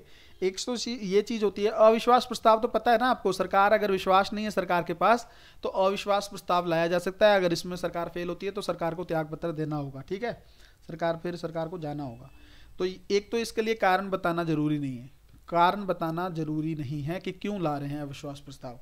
ठीक है, दूसरा, अविश्वास प्रस्ताव संपूर्ण मंत्रिपरिषद के विरुद्ध लाया जा सकता है, संपूर्ण मंत्रिपरिषद के विरुद्ध लगाया जा सकता है, के विरुद्ध ही। ऐसा नहीं है कि किसी एक मंत्री के विरुद्ध आप लेके आ जाओ, गलत। तो संपूर्ण मंत्रिपरिषद के विरुद्ध आ जाएगा। प्लस लोकसभा में अगर इसको लाना है तो आपको कम से कम 50 सदस्यों का समर्थन आवश्यक है, का समर्थन। ठीक है, इसको लेकर मुझे लगता है आप लोगों को दिक्कत नहीं होनी चाहिए। एक तो कारण बताना आवश्यक नहीं है, संपूर्ण मंत्रिपरिषद के विरुद्ध आएगा, 50 सदस्यों का समर्थन होना चाहिए। ठीक है, ये तीन चीजें याद रखेंगे। प्री में इसको लेकर सवाल बन सकता है, अगर आपको बने तो आपको बिल्कुल भी गलती नहीं करनी है। तो अविश्वास प्रस्ताव को लेकर अगर सवाल बनता है तो इन 3 पॉइंट्स को ही पूछा जाएगा प्री में, तो आपको इसमें गलती नहीं करनी है कि कारण बताना जरूरी है या नहीं है। ये तीनों चीजें आपको याद रहनी चाहिए। अगला देखिए भाई, इंपॉर्टेंट कॉन्सेप्ट देखिए, राजभाषा को लेकर है। ठीक है, देखो बच्चों, मैं आपको एक बार फिर से एक चीज़ क्लियर करता हूँ कि देखो क्या है, मैं कोशिश कर रहा हूँ कि आपके कॉन्सेप्ट क्लियर होते जाएं, है ना। होना तो ये चाहिए कि सिर्फ करंट अफेयर बता के मैं छोड़ दूँ, बट नहीं, कॉन्सेप्ट जितना हो पा रहा है मैं क्लियर कर रहा हूँ साथ साथ, है ना। हर एक चीज़ आपको बहुत आसान भाषा में समझाने की कोशिश मैं कर रहा हूँ। तो आपको क्या है, पूरी तरह से फिर भी मैं, क्योंकि ये नहीं है कि पूरा पॉलिटी में पढ़ाने बैठ जाऊँ, फिर हम करंट अफेयर पे फोकस नहीं कर पाएंगे। जितनी चीज़ें पढ़ा रहा हूँ, डिटेल में पढ़ा रहा हूँ, आप इसको बहुत अच्छे से रिवाइज कर लीजिएगा, नोट्स बना लीजिएगा। इसमें बहुत सारे प्रश्न फंसेंगे, कहीं ना कहीं पर आपका PCS UPSC हर जगह बहुत हेल्प मिलेगी इससे आपको। ठीक है, बहुत आसान चीज़ें रहेंगी और बहुत वीडियोज़ के फॉर्म में, तो आपको बहुत आसानी से समझ में भी आ जाएंगी, है ना। शेयर करिएगा, अगर मेहनत आपको लगे कि सर मेहनत कर रहे हैं तो ज़्यादा बच्चों तक ये चीज़ पहुंचनी चाहिए। अच्छा देखो, राजभाषा को लेकर क्या चीज़ है। राजभाषा मतलब ऑफिशियल लैंग्वेज। पहली चीज़ क्या है कि न्यूज़ में क्यों आया था ये टॉपिक। देखो, तुल्लु भाषा है, तुल्लु भाषा है। ठीक है, पहले तो ये पता कर लो कि ये कहाँ पे बोली जाती है। एक तो ये द्रविड़ भाषा है, ठीक है, द्रविड़ भाषा है। दूसरा याद रख लो बस अभी इतना, दूसरा ये है कि कर्नाटक और केरल के कुछ जिलों में बोली जाती है ये, बस इतना याद रख लो। कर्नाटक और केरल के 1-2 जिले हैं जिसमें हैं, जैसे मान लीजिए दक्षिण कन्नड़ है, उडुपी है, और केरल का कासरगोड जिला है। आपको जिले याद नहीं रखने, बस इतना याद रखो कहाँ से बोली जाती है ये। अच्छा, क्या था, इसको ना 8वीं अनुसूची में शामिल करने की मांग थी। ठीक है, 8वीं अनुसूची में शामिल करने की मांग थी, तो इसको तब ये न्यूज़ में रहा था, है ना। अब इसको थोड़ा समझ लेते हैं क्या दिक्कत क्या है। देखिए, पहली चीज़ तो ये है कि किस में जिक्र है, संविधान के भाग 17 में, इसको याद रखेंगे। भाग 17 में ऑफिशियल लैंग्वेज से संबंधित कुछ प्रावधान किए गए हैं।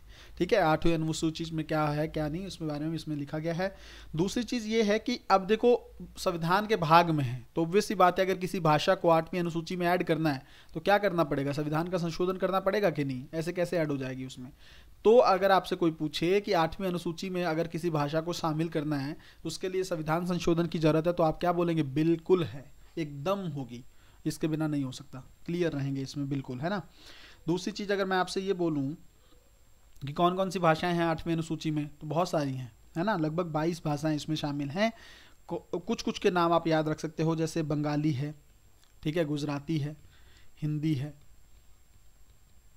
ठीक है, ये आपको पता होना चाहिए। जैसे हिंदी है, अगर आप देखेंगे सिंधी है, पंजाबी है, मराठी है, ये सब भाषाएं इसमें शामिल हैं। एक चीज़ और समझो यहाँ पे, जो सिर्फ मैं वही चीज़ें बता रहा हूँ जिस पे सवाल बन सकता है ना। एक चीज़ यहाँ पर ये समझो कि संविधान जो है ना, ये बहुत इंपॉर्टेंट चीज़ है। संविधान जो है ना, ये नहीं कहता है कि राज्यों की आधिकारिक भाषा क्या होगी। ये नहीं कह रखा कि पंजाब की पंजाबी है, गुजरात की गुजराती, ऐसा कुछ नहीं है। संविधान की ऑफिशियल लैंग्वेज, राज्यों की ऑफिशियल लैंग्वेज क्या होगी, ये इसके बारे में संविधान ने स्पष्ट चीज़ें नहीं कही हैं कि हाँ इसकी ये होगी, ऐसा कुछ नहीं है। संविधान ये बोलता है तो इसको, और एक चीज़ और, संविधान ये भी नहीं बोलता कि 8वीं अनुसूची में जो शामिल होगा उसके मापदंड क्या हैं। ये भी प्रश्न बन सकता है। ये भी संविधान इसके बारे में कुछ नहीं बोलता, ये सरकार जिसको चाहती है उसको ऐड कर देती है, वरना कोई इशू नहीं है। ठीक है, तो ये चीज़ आप लोगों को कवर होनी चाहिए। अच्छा, फिर ये जो अधिकारित भाषा है इसकी पावर किसको दे दी गई? राज्य विधानमंडल को। राज्य विधानमंडल अगर चाहे तो किसी भी भाषा को अपनी राज्य की अधिकारित भाषा जो है वो घोषित कर सकता है। तो यहाँ पर ये कॉन्सेप्ट भी क्लियर होना चाहिए। एक चीज़ और यहाँ पर देखिए, अच्छा क्यों चाहते हैं तुल्लु भाषा को 8वीं अनुसूची में? 8वीं अनुसूची में शामिल करने से क्या होगा? तो इसके ना कुछ लाभ होते हैं, ये याद रख लो, इम्पॉर्टेंट है ये। क्या लाभ होंगे, फ़ायदे क्या होंगे इससे? एक तो फ़ायदा ये है कि जब किसी को 8वीं अनुसूची में शामिल किया जाता है ना, तो वो उसको फिर राजभाषा बोला जाता है। ठीक है। दूसरी चीज़, जब ये जैसे साहित्य अकादमी जो होती है ना, उस भाषा को फिर मान्यता देगी। ठीक है, साहित्य अकादमी उस भाषा की मान्यता देगी। और प्लस जो भारत की उस भाषा की जो पुस्तकें हैं, जो उसका लिटरेचर है, उसका अन्य भाषाओं में अनुवाद किया जाएगा। फिर फ़ायदा तो हो गया ना, फिर उसका जो कंटेंट है वो अन्य भाषाओं में, भारत की अन्य भाषाओं में अनुवाद किया जाएगा। तीसरी चीज़ इसमें क्या है कि जो सांसद हैं, एमपी हो या एमएलए हो, ये दोनों अपने अपने क्षेत्र में, जैसे विधानसभा में या संसद में, उस भाषा में वार्तालाप कर सकते हैं, उस भाषा में संवाद कर सकते हैं। ठीक है, कितनी अच्छी बात है। और चौथी और सबसे इम्पॉर्टेंट चीज़ जो आप लोगों के लिए बहुत अच्छी हो सकती है कि यूपीएससी का अगर आपको एग्ज़ाम देना है तो उस माध्यम में आप दे सकते हो। अगर आप 8वीं अनुसूची में जो आपकी भाषा है उसमें आपका जो आपकी भाषा, उससे आप उससे उस लैंग्वेज में, जैसे आप हिंदी माध्यम से लिख रहे हो, अंग्रेजी माध्यम से लोग लिखते हैं, फिर आप गुजराती में भी लिख सकते हो, फिर आप पंजाबी में भी लिख सकते हो। ठीक है, लिख सकते हो अभी भी। तो जो भाषा इसमें आ जाए, कल को तुल्लु अगर शामिल होती है तो तुल्लु भाषा में भी फिर यूपीएससी का मेंस का पेपर और मीडियम इसका होगा। ठीक है, आप लिख सकते हो उस लैंग्वेज में भी। तो ये यहाँ पर पूरी तरह से क्लियर हो जाना चाहिए ये कॉन्सेप्ट। एक चीज़ मैं और आपसे पूछता हूँ, जैसे इंपॉर्टेंट है, आपको बता रहा हूँ। देखो, सहकारिता, ये न्यूज़ में रहा बहुत, सहकारिता। एक सेकंड, थोड़ा बच्चों कई बार थोड़ा थक भी जाते हैं, पढ़ाते पढ़ाते काफ़ी लंबी क्लास हो जाती है। तो सहकारिता जैसे है, ठीक है, ये काफ़ी न्यूज़ में रहा। क्यों? क्योंकि सरकार ने सहकारिता मंत्रालय बनाया था। ठीक है, आपको पता होगा ना, सरकार ने मंत्रालय बनाया था। तो इस वजह से, अब इसकी वजह से ये इंपॉर्टेंट हो गया कौन सा, और यूपीएससी का फेवरेट रहता है सहकारी सोसाइटी समिति, ये क्या होती हैं, इससे जुड़े सवाल जो हैं यूपीएससी के लिए हमेशा इंपॉर्टेंट रहे हैं। तो इसको समझ लो। पहले तो ये है कि ये है क्या, ये व्यक्तियों का स्वैच्छिक संघ है, अपनी मर्जी से जुड़े हैं इसमें, व्यक्तियों का स्वैच्छिक संघ है। किस चीज़ के लिए? जो जिनके कॉमन इकोनॉमिक गोल है, साझे आर्थिक लक्ष्य हैं जिनके। ठीक है, कुछ और सोचा कि हाँ आपस में मिलकर कुछ प्रयास करेंगे, साझे आर्थिक लक्ष्य निर्धारित किए इन्होंने, उसकी प्राप्ति के लिए काम करते हैं। ये बस आपस में ग्रुप बनाया, स्वैच्छिक है, किसी को जबरदस्ती नहीं जोड़ा। दूसरा, कॉमन रहेंगे गोल, उसकी प्राप्ति के लिए ये लोग काम करते हैं। ठीक है, अब इसमें काफ़ी कुछ आता है। सहकारी समितियाँ आती हैं, प्राथमिक कृषि ऋण समितियाँ आती हैं, जैसे प्राइमरी एग्रीकल्चर क्रेडिट सोसाइटी बोलते हैं उनको, सहकारी बैंक वगैरह भी शामिल होते हैं। इसमें सबसे ज़्यादा इंपॉर्टेंट है 97वां संविधान संशोधन। ये सवाल इस पर बनना चाहिए, संविधान संशोधन। ठीक है, क्या है ये? इस संशोधन कहीं ना कहीं पर भारत में जो है, ये संशोधन अधिनियम देश में सहकारी समितियां जो है ना, जो देश में सहकारी समितियां, इनके प्रभावी प्रबंधन से संबंधित जो प्रावधान है वो इसमें किए गए। ठीक है, एक चीज तो ये, तो अगर पूछ ले आपसे कि सहकारी समितियों से संबंधित कौन सा संशोधन है ये, या सीधा ही पूछ ले 97वां संशोधन किससे जुड़ा हुआ है, सहकारी समितियों से जुड़ा हुआ है, पहली चीज ये। अच्छा, जब ये संशोधन लाया गया भारत में, ठीक है, संविधान में जब लाया गया, तो इसमें क्या चेंज किए गए? इसमें 3 चीजें की गई। एक तो अनुच्छेद 1C जो थे, ठीक है, इसको संविधान में जोड़त किया गया। इसमें क्या बोला गया? और 3 चीजें जोड़ी गई, एक और भी देख लो यहाँ पर, अनुच्छेद 43B ये जोड़ा गया। और प्लस आप देखेंगे तो संविधान का भाग जो 9th B है उसको भी जोड़ा गया। तो ये 3 चीजें ऐड की गई। अच्छा, क्या क्या किया गया इसमें? इसमें तो आपको पता है ये क्या है, अनुच्छेद 19 में क्या है, अधिकार दिया जाता है ना इसमें स्वतंत्रता को लेकर, तो उसी तरह का अधिकार दे दिया गया। इसमें क्या बोला गया? संगम या संघ बनाने के लिए, प्लस इसके साथ लिख लिया गया संगम, संघ या सहकारी सोसाइटी बनाने का मौलिक अधिकार है, मौलिक अधिकार। ठीक है, फंडामेंटल राइट बना दिया गया इस चीज को कि आप सहकारी सोसाइटी बनाओगे तो आपका मौलिक अधिकार है, मौलिक अधिकार है, आपको कोई रोक नहीं सकता है। ठीक है, इसमें क्या किया गया? इसमें यह बोला गया कि जो राज्य हैं, ठीक है, सहकारी सोसाइटियों की, मान लीजिए उनका क्या फॉर्मेशन होता है, उनका काम कैसे होता है, उनका कंट्रोल कैसे होता है, इन सबको बढ़ाने का प्रयास करेगा कौन? राज्य। राज्य मतलब सेंट्रल या स्टेट गवर्नमेंट दोनों, ठीक है। मतलब इन सोसाइटियों का कंट्रोल वगैरह कैसे करना है, इसमें क्या प्रबंधन होगा, क्या चीजें होंगी, उसको लेकर इसमें प्रावधान किए गए। भाग 9B में किस किस चीज को लेकर बात किया गया? इनको संचालित करने के लिए किस तरह से संचालित होंगे सहकारी सोसाइटी, ठीक है, इससे इनको संचालित करने के लिए कुछ शर्तें जो हैं इसमें जोड़ी गई, ठीक है। भाग 9B जो है इसमें कुछ शर्तें इसमें जोड़ दी गई। एक चीज और यहां पर समझ लीजिए, बहुत इंपॉर्टेंट चीज ये हो सकती है, प्रश्न में बन भी सकती है, किस सूची में आती हैं सरकारी समितियां? अगर मैं ये बोलूं कि सहकारी समितियां जो हैं, ये जो विषय है ये कौन सी, आपको पता है ना 3 सूचियां हैं, केंद्र की संघ सूची है, एक राज्य सूची है, एक समवर्ती सूची है, तो किस में आता है? ये राज्य सूची में शामिल है। बहुत इंपॉर्टेंट है ये, इस पर सवाल बन सकता है, ठीक है, राज्य सूची में शामिल है ये। और दूसरी चीज अगर आप देखेंगे तो मैंने बोला आपको मौलिक अधिकार इसमें कर दिया गया। ये कब किया गया था संशोधन? संविधान संशोधन 2011 में किया गया। ये 97 जो अमेंडमेंट की गई है 2011 में की गई है, और इसमें फंडामेंटल राइट बना दिया गया सहकारी समितियों को लेकर, ठीक है। और जैसे एक एक्ट भी है इसका, बहुराज्य सहकारी समितियां अधिनियम 2002। इसमें क्या होता है कि 1 से 2 अधिक राज्यों में मान लो उनका कामकाज है, तो उससे संबंधित कुछ नियम बनाने के लिए वो कानून पारित किया गया।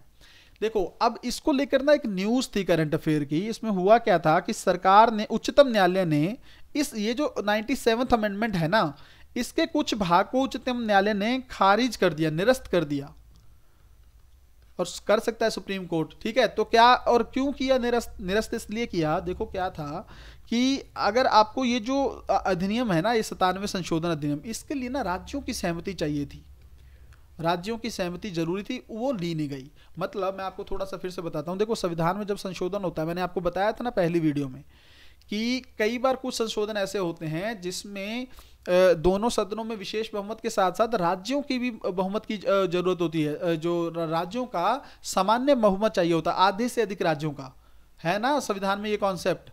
जैसे मान लीजिए संघीय ढांचे से संबंधित जो चीजें हैं उसको लेकर अगर जैसे जीएसटी लाया गया, तो जीएसटी के लिए ये चाहिए था, मतलब सिर्फ सरकार अपने लेवल पर नहीं कर सकती, राज्यों की अनुमति भी चाहिए। उसी तरह से ये जो संविधान संशोधन था संघ राज्यों से मतलब कहीं ना कहीं पर संघीय ढांचे से संबंधित था, ये राज्यों की पावर इसमें इन्वॉल्व थी। तो ऐसी सिचुएशन में राज्यों की अनुमति लेनी चाहिए थी, पर सरकार ने ली नहीं, इस वजह से इसको कुछ भाग को रद्द कर दिया गया था, इसलिए ये न्यूज में था। तो आप लोगों को 2 वजह से मैंने बता दिया, एक तो मंत्रालय बताया था सरकार ने, उस वजह से न्यूज में था, एक राज्यों की सहमति ये निरस्त कर दिया गया था, इसको सुप्रीम कोर्ट का डिसीजन आया था, इस वजह से न्यूज में था। तो मुझे नहीं लगता है इस चीज को लेकर आप लोगों को कोई भी दिक्कत होनी चाहिए, ठीक है। अच्छा बच्चों, एक चीज और है यहाँ पर याद रखेंगे आप लोग, ध्यान से समझ लो। ध्यान से क्या मतलब, मैंने आपको एक चीज बताई थी पिछली वीडियो में कि हेट स्पीच जो है वो किसी भी कानून में परिभाषित नहीं है ना, इसको भूलेंगे नहीं कभी, परिभाषित नहीं है, ठीक है, ना संविधान में ना कानून में, ठीक है। ये यूपीएससी में पूछ सकता है प्रश्न, तो इसको याद रखेंगे, किसी कानून में परिभाषित नहीं है ये। अब इससे जुड़ी ना 2 समितियां हैं, बस उसके नाम याद रख लो। एक है विश्वनाथन समिति, विश्वनाथन समिति है, ठीक है, 2019। और एक आप समिति देखेंगे बेज बरुआ समिति, बेज बरुआ समिति। ये दोनों जो समितियां हैं ना, ये 2014 में बनी। ये दोनों समितियां जो हैं किससे जुड़ी हुई हैं? हेट स्पीच है। अगर यूपीएससी प्रश्न में पूछ ले कि विश्वनाथन समिति न्यूज में रही थी, किससे संबंधित है? बेज बरुआ समिति न्यूज में रही थी, किससे संबंधित है? तो हेट स्पीच से संबंधित होगी, बस इतना याद रखना है इसको। एक चीज और ध्यान से समझो, विरोध, राइट टू प्रोटेस्ट जो है, राइट टू प्रोटेस्ट जो है, विरोध प्रदर्शन का जो अधिकार है, इसके बारे में थोड़ा सा समझ लो। यूपीएससी पूछ सकता है इसको, क्योंकि यूपीएससी ने ना कई बार पूछा है विवाह का अधिकार किसमें है ना, इस तरह से पूछा है। निजता का अधिकार 3 से 4 बार सवाल पूछ चुका है, तो इसको देख लो। इसके अंदर ये है कि विरोध, सुप्रीम कोर्ट ने ये बोला था, देखो जब किसान आंदोलन चल रहा था ना, तो वो विरोध प्रदर्शन ही था, है ना। तो सुप्रीम कोर्ट ने ये करा, तो वो उन लोगों ने क्या किया था, उन लोगों ने इधर से सड़कें जाम कर दी थी, है ना, एक एरिया ब्लॉक कर दिया था। तो सुप्रीम कोर्ट ने बोला था कि देखो आप अधिकार है आपको कि आप विरोध प्रदर्शन कर सकते हो, बट आप यातायात को बाधित नहीं कर सकते। अगर ऐसा लिखा हुआ आ जाए कि यातायात बाधित कर सकते हैं, तो आप बिल्कुल नहीं, सुप्रीम कोर्ट का डिसीजन है इस चीज़ को लेके। पर इससे आपको ये जानना है कि ये जो विरोध का अधिकार है ना, अगर मैं आपसे पूछूं क्या ये मूल अधिकार है क्या, क्या ये मूल अधिकार है? तो आप बिल्कुल कहेंगे कि सर हाँ, ये मूल अधिकार है, अनुच्छेद 19 में इसकी आज़ादी दी गई है। तो यूपीएससी अगर पूछता है क्या ये मूल अधिकार है, बिल्कुल है ना। और ये किस अधिकार के अंतर्गत आता है? ये निजता के अधिकार, प्राइवेसी के अधिकार के अंतर्गत आता है। ये भी बहुत इंपॉर्टेंट फैक्ट बन सकता है, ठीक है, निजता के अधिकार के अंतर्गत भी आता है ये, तो इसको लेकर दिक्कत नहीं होगी। और आपको ये समझना है कि ये कहीं ना कहीं पर मतलब आप एकत्रित हो सकते हो बिना शस्त्र, ठीक है, आपके हाथ में हथियार नहीं होने चाहिए। अगर आप बिना शस्त्रों के आप कुछ भी विरोध दर्ज कर सकते हो, कोई दिक्कत नहीं होगी। प्लस आप यातायात को ठप नहीं करोगे, ठीक है, किसी एक जगह पर आप विरोध प्रदर्शन कर सकते हो। दो चीज़ें याद रखनी है, मौलिक अधिकार है प्लस निजता के अधिकार के अंतर्गत आता है। एक और चीज़ है आप याद रखेंगे, वो भी मैं क्लियर कर देता हूँ यहाँ पर, कई बच्चों को उसको लेकर डाउट भी रहता है। भूल जाने का अधिकार, भूल जाने का अधिकार जो है, राइट टू बी फॉरगॉटन, ठीक है, ये बहुत इंपॉर्टेंट कॉन्सेप्ट है। यूरोप में है, भारत में धीरे धीरे आ रहा है, हाई कोर्ट के कुछ डिसीजन इसके फेवर में आ रहे हैं। क्या है इसको समझ लो। इसका मतलब ये है, देखो क्या होता है, कई बार ना इंटरनेट वगैरह पर कुछ फेक वीडियोज या कुछ ऐसी चीज़ें हैं, ठीक है, जो न्यूज़ वायरल होती रहती है। जैसे मान लो कोई व्यक्ति है, किसी ने कोई क्राइम भी किया, मान लो क्रिमिनल ही है, ठीक है, उसको सज़ा दी गई 7 साल पे। उसने कोई काम किया था ऐसा, मान लो इंटरनेट पे कुछ इशू किया था किसी महिला को लेके, या किसी तरह का कोई उसने ऐसा क्राइम किया था जिसमें उसको 7 साल की सज़ा दी गई, मान लो एग्जाम्पल के तौर पर समझो। अब वो चीज़ जिस वजह से उसको सज़ा दी गई थी, वो साक्ष्य गूगल पर उपलब्ध थे, मान लो, है ना, गूगल पर थे। अब उसने सज़ा भी भुगत ली, 7 साल वो रिहा भी हो गया। क्या अब उसकी ये न्यूज़ रहनी चाहिए क्या इस पर? उसकी अब भी अगर उसका ये चीज़ पड़ी रहेगी तो उसकी छवि, वो क्या ज़िंदगी जिएगा फिर? वो सुधर चुका है, उसको सज़ा मिल चुकी है, उसने अपराध किया और अब उसको सज़ा मिल चुकी है, तो अब तो छोड़ दो ना। तो यही है, वो उसके पास ये अधिकार होना चाहिए कि इन कंपनियों से वो अपनी इन्फॉर्मेशन डिलीट करवा सके। मतलब इंटरनेट पर अपनी कोई इन्फॉर्मेशन अगर कोई पड़ी है, कोई ऐसी चीज़ है जिससे उसको दिक्कत है, तो वो उसको डिलीट करवा सके। इसी को बोलते हैं भूल जाने का अधिकार। यूरोप में इसको व्यापक पैमाने पर दिया गया है, यूरोपियन संघ में, लेकिन भारत में इसको लेकर अभी दिक्कतें, उतनी चीज़ें जो हैं उतनी अच्छी नहीं है, क्योंकि सरकार जो है ढीली है इसको लेकर। क्योंकि व्यक्तिगत डेटा संरक्षण विधेयक जो है वो अभी लंबित है, उसमें इसको लेकर कुछ प्रावधान है, हल्के से, ज़्यादा नहीं है, तो उसको है। तो ये चीज़ आपको याद रखनी है कि भारत में अभी इसको लेकर व्यापक पैमाने पर कोई प्रावधान नहीं है, अभाव है। अगर ये पूछ लेना कि व्यापक प्रावधान किए गए हैं तो गलत हो जाएगा, ध्यान से समझ लो इसको लेकर प्रावधान नहीं है अभी भी कानून में, तो इसको बनाए जाने की ज़रूरत है। और क्या होता है ये मैंने आपको अच्छे से समझा दिया कि इसका क्या मतलब है। क्लियर हो गई होंगी भाई चीज़ें यहाँ पे। अब आगे चलते हैं भाई, आगे जल्दी से देख लो। देखो एक ना फॉरेन ट्रिब्यूनल है ना, बहुत बार न्यूज़ में रहते हैं, विदेशी अधिकरण बोलते हैं इनको, ठीक है, फॉरेन ट्रिब्यूनल। इनके बारे में अच्छे से पढ़ लो। देखो क्या है ये, पहली चीज़ तो ये क्या है, ये अर्ध न्यायिक निकाय है। असम के क्षेत्र में ना आप इसके बारे में सुने होंगे, जब सरकार लेके आ रही थी ना एनआरसी वगैरह, तो उस टाइम पे सरकार ने कहीं ना कहीं पर फॉरेन ट्रिब्यूनल को लेकर काफ़ी न्यूज़ में रहा था ये चीज़ें, है ना। असम में कौन यहाँ का लोकल है, कौन नहीं है, किसको बाहर भेजना है, इन सब चीज़ों को लेकर ये चीज़ें रहती हैं न्यूज़ में। तो ये अर्ध न्यायिक निकाय हैं, पहले तो ये याद रखना है, अर्ध न्यायिक निकाय हैं। दूसरा, इनकी स्थापना किस अधिनियम के तहत की गई?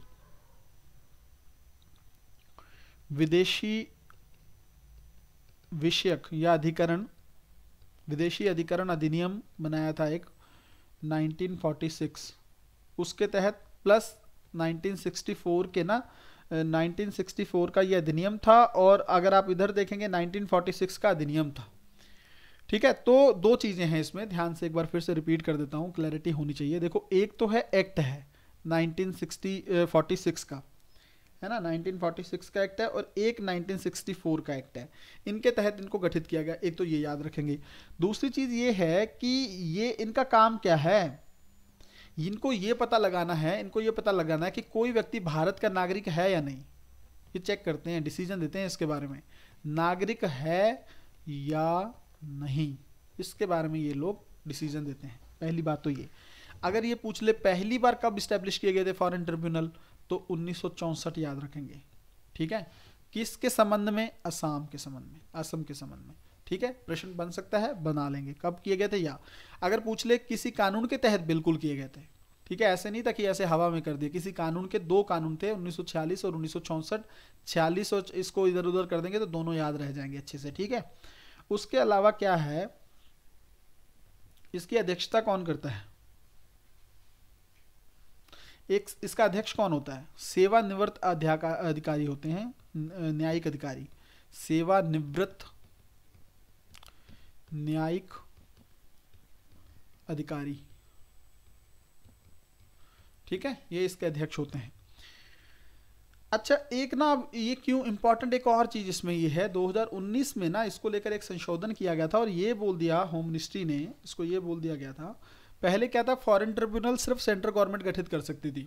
अब ये बोल दिया गया कि जो जिलाधीश होते हैं, जैसे डीएम होते हैं ना, जो उनको पावर दे दी गई कि आप भी चाहो तो फॉरेन ट्रिब्यूनल गठित कर सकते हो, क्योंकि सरकार परेशान हो रही थी, फिर डीएम को ये पावर दे दी गई। अगर पूछ ले क्या डीएम के पास पावर है, ये वाली चीज़ की बिल्कुल है, ठीक है। तो ये मुझे लगता है क्लियर हो गई होगी, अध्यक्ष कौन होता है, कब पहली बार गठित किए गए थे, किस लिए गठित किए जाते हैं, किस कानून के तहत थे, सब कुछ। क्या डीएम कर सकता है, बिल्कुल कर सकता है, ठीक है। तो इसको लेकर मुझे लगता है अब दिक्कत नहीं, पहले सिर्फ सेंट्रल गवर्नमेंट कर सकती थी, अब डीएम भी कर सकता है। आगे चलते हैं भाई जल्दी से,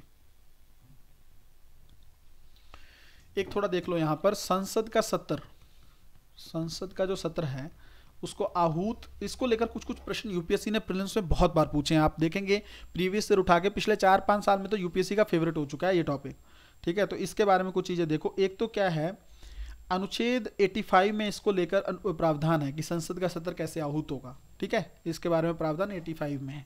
क्या है, देखो, शक्ति किसके पास है, सरकार के पास, क्या शक्ति है, और करती कौन सी, जैसे संसदीय मामलों की ना एक मंत्रिमंडलीय समिति है, संसदीय मामलों की मंत्रिमंडलीय समिति जो है, मंत्रिमंडलीय समिति है, वो इसके बारे में परामर्श करती है, उसके बारे में ये निर्णय लेती है, और इस निर्णय को सरकार स्तर बनाने का घोषणा कौन करता है, राष्ट्रपति, ठीक है। राष्ट्रपति के द्वारा औपचारिक घोषणा की जाती है, औपचारिक नूम दिया जाता है, ठीक है। दूसरी बात जो यूपीएससी ने प्रश्न में भी पूछा था कि क्या संसद का कोई निश्चित कैलेंडर है क्या, भारत में संसदीय व्यवस्था का कोई निश्चित कैलेंडर है क्या, कि कितने सत्र होंगे, क्या है, ऐसा कुछ नहीं है, कैलेंडर नहीं, ये याद रखेंगे, ये पेपर में ऑप्शन में था अभी, ठीक है। कैलेंडर नहीं है, बट परंपरा है। क्या परंपरा है, परंपरा ये है कि इसके 3 स्तर होंगे, जिसमें एक तो होता है बजट स्तर, ठीक है, आपको पता है ये लगभग सबसे लंबे समय तक चलता है। एक होता है मानसून का स्तर, सत्र, ठीक है, बजट सत्र और मानसून का सत्र, और इधर आप देखेंगे तो शीतकालीन एक और होता है, ठीक है। तो ये 3, ये क्या है, परंपरा है, ना संविधान कह रहा है ना संसद में कोई निश्चित है ऐसा कुछ, परंपरा है बस, ठीक है। दूसरी चीज, 2 सत्रों के बीच में, 2 सत्रों के बीच में 6 महीने से अधिक का समय नहीं हो सकता, ये एक रोक लगा दी गई है इन पे, ठीक है। 6 माह से ज्यादा का समय नहीं हो सकता, ठीक है। तो ये चीजें आप लोगों को याद रखनी है। कुछ कुछ चीजें एक और समझ लो, प्री में प्रश्न बन सकता है। देखो, स्थगन क्या होता है, कुछ घंटों, दिनों या हफ्तों के लिए स्थगन कर देना, संसद चल रही है, कुछ दिनों के लिए उसको स्थगित कर दिया, ये है स्थगन, ठीक है। इसकी जो पावर आप देखेंगे ना तो अध्यक्ष के पास है, जो जैसे लोकसभा अध्यक्ष हैं वो कर सकते हैं। अगर आप देखेंगे अनिश्चित काल के लिए स्थगन, ठीक है, अनिश्चित काल के लिए स्थगन, ठीक है। तो अगर आप देखेंगे ये क्या है, ये भी ये है कि जब बताए ना कि कब दोबारा बुलाएंगे, ठीक है, बताए ना संसद के लोगों को कि कब आप दोबारा आना है आपको, मतलब अनिश्चित काल के लिए स्थगन कर दिया गया। इसकी पावर भी पीठासीन अधिकारी के पास ही है, ठीक है। ये प्रश्न यहीं पे बनते हैं, किसके पास कौन सी पावर है, ठीक है, तो पीठासीन अधिकारी के पास ही है। तीसरा होता है सत्रवसान, सत्रावसान, अब ये नाम से ही समझ लो, सत्रावसान का मतलब क्या है, बैठक की प्लस सत्र की समाप्ति, बैठक प्लस सत्र समाप्त। और इसके पास किसके पास पावर है, ये है राष्ट्रपति के पास, ये है इंपॉर्टेंट चीज, यहाँ पे प्रश्न बन सकता है, ठीक है, राष्ट्रपति के पास है। और प्लस लास्ट में एक और बचा विघटन, ये चारों चीजें पढ़ लेना अच्छे से, पेपर में पूछी जाती हैं। विघटन जो है ये मतलब समाप्त कर देता है, आपको पता है विघटित क्या हो गई ना लोकसभा, मान लो कुछ, तो इसकी पावर भी राष्ट्रपति के पास है, खत्म, फिर नई लोकसभा गठित होगी तब चीजें चलेंगी। तो मुझे लगता है इसको लेकर भी आप लोगों की चीजें बहुत अच्छे से क्लियर हो गई होंगी। जिन बच्चों को इशू लग रहा हो वो रिवाइज करके देख भी सकते हैं भाई, ठीक है। अब एक और देखो, दिल्ली हाई कोर्ट ने ना कहीं पर लोकसभा सचिवालय में जो है उपाध्यक्ष का पद जो था ना, आपको पता है एक अध्यक्ष होते हैं, उपाध्यक्ष होते हैं। उपाध्यक्ष की ना 2 वर्ष तक नियुक्ति नहीं की गई, रिक्त रहा ये पद। ठीक है, डिप्टी स्पीकर जो होता है, इसको लेके हाई कोर्ट ने कुछ पूछा था, तो उसके बारे में पढ़ लेते हैं अब। ठीक है, नोटिस दिया था तब हाई कोर्ट ने, क्या होता है देखो। पहली चीज तो ये है कि अध्यक्ष और उपाध्यक्ष पीठासीन अधिकारी हैं, है ना। दूसरी चीज ये है कि जब अध्यक्ष का पद रिक्त होता है, ठीक है, या सदन की किसी बैठक में अध्यक्ष नहीं है, तो अध्यक्ष के कर्तव्यों का पालन कौन करता है? उपाध्यक्ष करता है, डिप्टी स्पीकर करता है। ठीक है, जब अध्यक्ष नहीं है। दूसरी चीज क्या है, अब इसके बारे में देख लो। लोकसभा का जो अध्यक्ष है ना, उपाध्यक्ष को संबोधित अपने हस्ताक्षर द्वारा अपना त्याग, ये इंपॉर्टेंट है। अध्यक्ष जो है वो कहते हैं ना कि किसको बोलकर त्याग दे सकता है, वो उपाध्यक्ष को संबोधन करके अपना त्याग दे सकता है। यहां पर प्रश्न बन सकता है, ठीक है, पूछ सकता है, यहाँ पर राष्ट्रपति लिख सकता है यूपीएससी जानबूझ के कंफ्यूज करने के लिए कि अध्यक्ष जो है वो राष्ट्रपति को संबोधित करके नहीं, उपाध्यक्ष को संबोधित करके त्याग पत्र दे सकता है अपना वो। ठीक है, और ये लोकसभा को बोला जाता है कि भाई जैसे लोकसभा का गठन हुआ, जल्दी से जल्दी अपना अध्यक्ष और उपाध्यक्ष चुनेगी। ठीक है, और एक चीज यहाँ पर याद रखिए, लेकिन जैसे बोल तो दिया गया कि अध्यक्ष और उपाध्यक्ष चुनेगी, बट ये नहीं बोला कि समय कितना होगा, कितने समय में चुनना होगा। तो समय काल निश्चित नहीं है, समय काल निश्चित नहीं, ये इस पे प्रश्न बन सकता है। ठीक है, कि समय काल कितना होगा, कितनी देर में चुनना है, ये नहीं पता है। इसका ही फायदा उठाते हैं, तभी तो 2 साल तक नियुक्ति नहीं हुई ना। ठीक है, तो ये क्लियर होना चाहिए एक चीज। दूसरी चीज ये है इसमें, अगर आप देखेंगे, जो राष्ट्रपति है ना, ये अध्यक्ष की चुनाव की तिथि निर्धारित करता है। अध्यक्ष जो स्पीकर होते हैं उसकी तिथि ये निर्धारित करता है कि कब इसका चुनाव होगा। बट उपाध्यक्ष की तिथि पता है कौन निर्धारित करता है? अध्यक्ष। यहां पे फिर से सवाल बन सकता है। ठीक है, उपाध्यक्ष की अगर देखोगे तिथि तो अध्यक्ष निर्धारित करता है। ठीक है, तो इसमें मुझे लगता है दिक्कत नहीं होनी चाहिए। अच्छा, 11वीं लोकसभा थी ना, कौन सी, यहाँ पे भी प्रश्न बन सकता है। 11वीं लोकसभा से ये डिसाइड किया गया कि जो अध्यक्ष है, अध्यक्ष जो है वो सत्ता पक्ष से होगा, सत्ता पक्ष से, बट जो उपाध्यक्ष है वो विपक्ष से होगा। ये कब से किया गया? 11वीं लोकसभा। ये याद रखिएगा, यूपीएससी प्रश्न पूछ सकता है इसमें। ठीक है, 11वीं लोकसभा से ये चीजें की गई। तो यहां पर भी मुझे लगता है चीजें अच्छे से क्लियर हो गई होंगी। और इनको हटा कैसे सकते हैं? आपको पता है, तत्कालीन सदस्य जो हैं, जितने भी सदस्य हैं संसद उस समय पर उस सदन में, उसके तत्कालीन जो सदस्य हैं उनके बहुमत से इसको हटाया जा सकता है। ठीक है, एक संकल्प पारित करके उपाध्यक्ष को और अध्यक्ष को हटाया जा सकता है। एक चीज आप याद रखेंगे, नॉर्मली इनका कार्यकाल 5 साल का ही होता है, क्योंकि 5 साल में जो है लोकसभा का विघटन होता है, तो उनका भी साथ साथ इनको भी अपना पद त्याग करना पड़ता है। मतलब तब तक नहीं जब तक नया अध्यक्ष पद हासिल ना करे, बट मान के चलो यही कार्यकाल दोनों का रहता है। ठीक है, इसको लेकर कोई दिक्कत नहीं होनी चाहिए भाई। अब हम लोग आगे देखते हैं। ठीक है, अब देखो लोक लेखा समिति। ठीक है, पब्लिक अकाउंट, एक आध शायद हमारा भी टॉपिक बचा है, थोड़ा अच्छे से समझ लो, प्रश्न बनते हैं इस पे, है ना।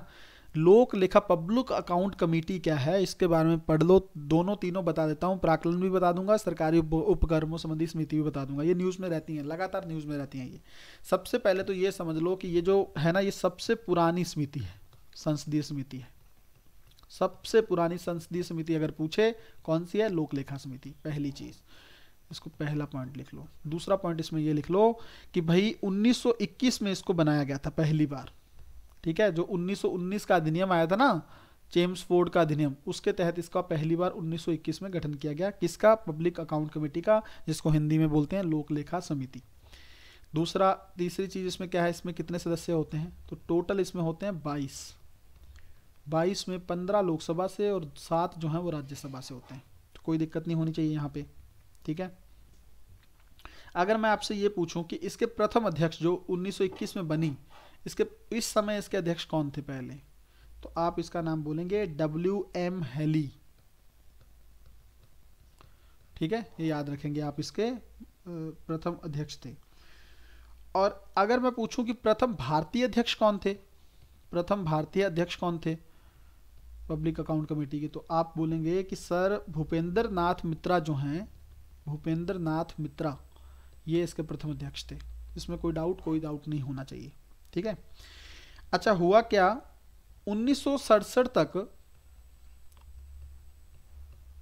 ये माना जाता था कि जो लोक लेखा समिति है ना, लोक लेखा समिति के अध्यक्ष जो थे वो सत्ताधारी दल से हों, बट इसके बाद एक सहमति बनी कि देखिए ये सरकार की आलोचना का काम है, तो किसका होना चाहिए, विपक्ष के नेता हों इसमें। ठीक है, विपक्ष का जो नेता होगा वो लोक लेखा समिति का अध्यक्ष होगा। ठीक है, इसको लेकर कोई दिक्कत। अच्छा, काम क्या करती है ये कमेटी, जल्दी से बोलता हूँ, लिखूंगा नहीं भाई, समझ लो। देखो, सरकार के जो खर्च होते हैं ना, भारत सरकार के खर्च, ठीक है, जो भी सरकार ने व्यय किया, एक्सपेंसेस कहाँ पे किए, उसका देख रेख करती है ये कि आपने सही खर्च किया या नहीं किया। निगरानी तो होनी चाहिए ना।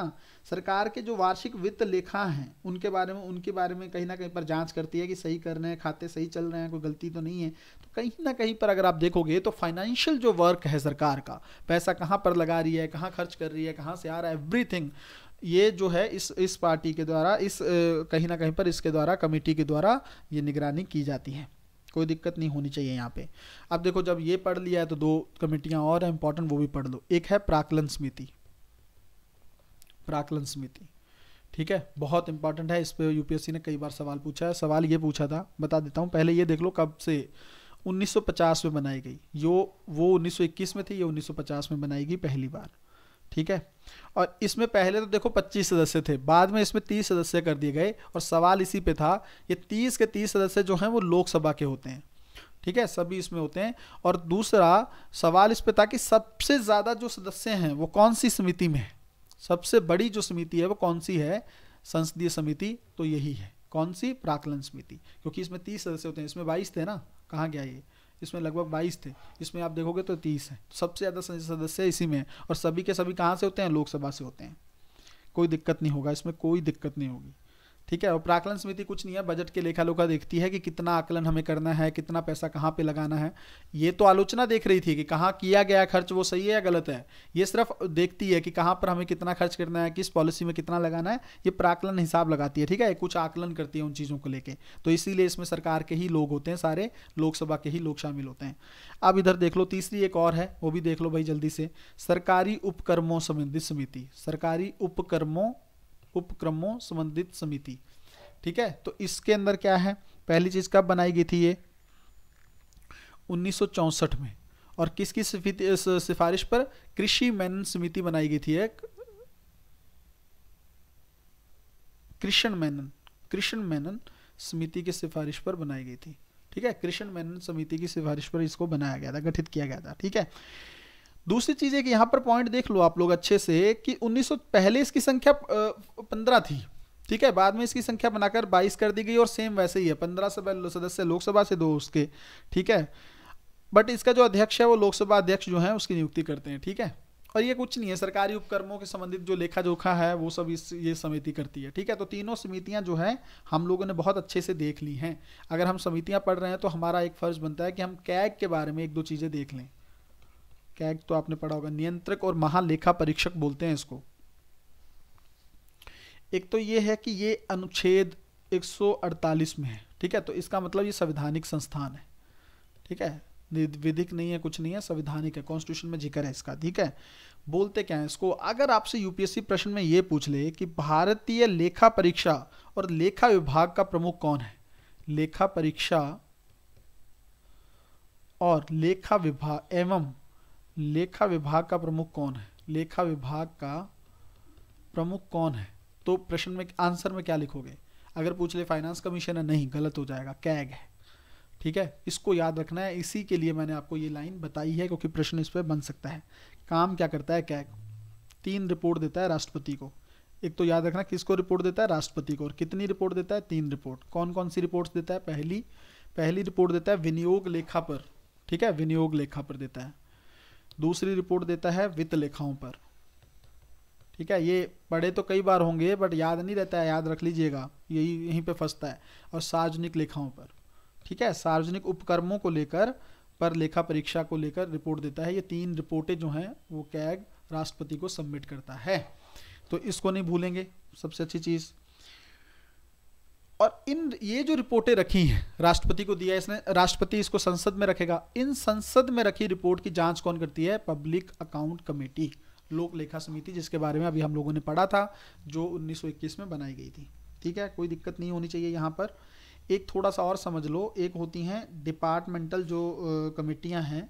ठीक है, जिसको बोलते हैं विभागों से संबंधित स्थायी समितियाँ जो बोलते हैं। ठीक है, विभागों से संबंधित स्थायी समितियां होती हैं। एक बार मैं अच्छे से पेज पे लिख देता हूं ताकि आपको दिक्कत ना हो।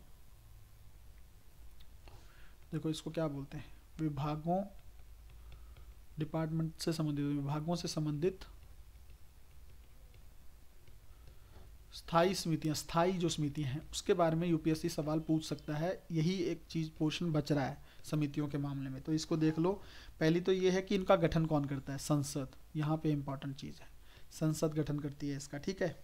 और ये करते क्या है, काम क्या होता है इनका, किन कार्यों के लिए इनका गठन किया जाता है। तो अगर आप देखेंगे, पहला तो ये क्या करते हैं कि जो विधेयक आते हैं ना, जो विधेयक आते हैं उनकी जांच करते हैं। मंत्रियों ने जो विधेयक बनाया या कुछ भी, उसकी जांच करेंगे। मंत्रालयों से संबंधित कोई विशिष्ट विषय हैं, उनको चयन करना, उनकी जांच करना, विशिष्ट विषयों की जांच करना, ठीक है। और थोड़ा सा ये देख लेना, ये लोग थोड़ा बहुत काम ये भी देख लेने हैं कि जो भी चीज़ें सरकार जो कार्यान्वयन के स्तर पर कर रही है, जब बजट के काम पर काम कर रही है, उसका कार्यान्वयन कैसा हो रहा है, थोड़ा बहुत काम ये भी देख लेते हैं। मेन इनका ये चीज़ें होती हैं, ठीक है। अब इनकी संख्या जो है वो मेन है, उसको लेकर सवाल बन सकता है। देखो पहली चीज़ तो ये है कि आप ये देखेंगे तो इसमें ये टोटल कितनी होती हैं, डिपार्टमेंटल जो रिलेटेड जो कमेटियाँ होती हैं, ये टोटल होती हैं 24। और इसमें राज्यसभा के तहत अगर आप देखोगे तो 8 हैं, ठीक है। और लोकसभा के अंतर्गत देखोगे तो 16 कमेटियां, तो 16 और 8 कितने हो गई, 24, ठीक है। कोई दिक्कत इसमें होनी चाहिए, नहीं होनी चाहिए, ठीक है। और अगर आप देखोगे इन प्रत्येक, इसमें मान लो 24 हैं अभी, ठीक है। तो प्रत्येक समिति जो है, प्रत्येक समिति उसके सदस्य कितने, उसके अंदर कितने सदस्य होंगे, ये तो हमने संख्या बता दी ना कि कितनी कितनी होती हैं। इसके अंदर सदस्य कितने होंगे प्रत्येक में, इसमें 31 टोटल होंगे। बस ये याद रखना, 31 में से 10 राज्यसभा में और 10 राज्यसभा में और 21 जो हैं वो लोकसभा से होंगे, ठीक है। तो टोटल 31 होंगे, ये सभी में होगा, ठीक है। जितनी है ना 24 के 24 में ये सदस्य होंगे, ठीक है। तो इसकी ये संख्या आप लोगों को बहुत अच्छे से याद करनी है। 1 साल के लिए ये लोग पद धारण करते हैं। कब बनाया गया था इनको, 1993 में पहली बार शुरुआत करके डिपार्टमेंटल रिलेटेड कमेटीज़ बनाई गई थी। इन कमेटीज़ को कहीं ना कहीं पर डिपार्टमेंटल रिलेटेड जो स्टैंडिंग कमेटीज़ हैं इनकी इस्टेब्लिशमेंट की थी। और अब आप देखोगे तो 17 थी पहले शुरू में, बाद में जाके इनको 2004 में और 7 जोड़ दी गई, तो फिर इनको जाकर इनकी संख्या 24 हो गई। अगर यूपीएससी उलझाए आपको क्या शुरुआत से ही 24 थी, नहीं, गलत हो जाएगा। शुरुआत में 17 थी, फिर जाके ये लोग 24 हुई हैं, ठीक है। तो मुझे लगता है इसमें भी आप लोगों को दिक्कत नहीं होनी चाहिए।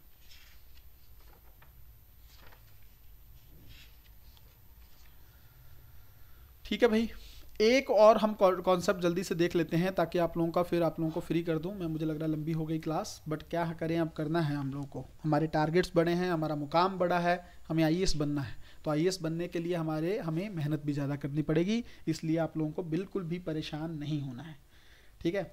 विधान परिषद को लेकर चीज़ें समझ लो, ठीक है। बंगाल ने इसको लेकर एक प्रस्ताव पारित किया था, तब से न्यूज़ में थी। विधान परिषद बहुत बहुत बहुत इंपॉर्टेंट कॉन्सेप्ट है, इसको प्री और मेंस दोनों पॉइंट ऑफ व्यू से अच्छे से समझ लो। पहली चीज़ तो क्या है, ये उच्च सदन होता है राज्य विधायिका में, ठीक है। जैसे राज्यसभा होती है सेंटर में, उसी तरह से राज्य में ये उच्च सदन होता है। और विधानसभा होती है वो निम्न सदन होता है, ठीक है। ये मैं परिषद की बात कर रहा हूँ, ध्यान से समझ लेना। लेजिस्लेटिव काउंसिल की बात कर रहा हूँ मैं। एक होती है लेजिस्लेटिव असेंबली, जिसको बोलते हैं विधानसभा, ठीक है। वो लोकसभा की तरह ही होती है कि लोगों का जो एमएलए वगैरह चुन के आते हैं उसमें। अब देखो, एक तो उच्च सदन है प्लस ये स्थायी सदन है। जैसे राज्यसभा स्थायी सदन है, ये भी स्थायी सदन है, ये कभी विघटित नहीं होती है। पहली चीज तो ये क्लियर कर लो। दूसरी बात ये है, इसके जो सदस्य होते हैं उसका कार्यकाल राज्यसभा का कितना है, 6 साल, तो सेम यही है। प्लस इसके 1/3 जो हैं, जैसे राज्यसभा में चले जाते हैं, 1/3 सदस्य जो हैं वो 2 वर्ष के पश्चात सेवानिवृत्त हो जाते हैं, ठीक है। तो ये चीज़ आपको सेम टू सेम है राज्यसभा से, याद रखनी है। दूसरी चीज़, इसमें इसके सदस्यों की उम्र कितनी होनी चाहिए, ठीक है। एक तो एलिजिबिलिटी, एक तो भारत का नागरिक हो, ठीक है, तभी सदस्य बन सकता है। प्लस आयु जो है वो 30 वर्ष हो। आपको पता है ना कि विधानसभा के मामले में 25 वर्ष, लोकसभा के मामले में 25 वर्ष, राज्यसभा के मामले में और विधान परिषद के मामले में 30 वर्ष है। तो ये डिफरेंस याद रखना है आपको, ठीक है।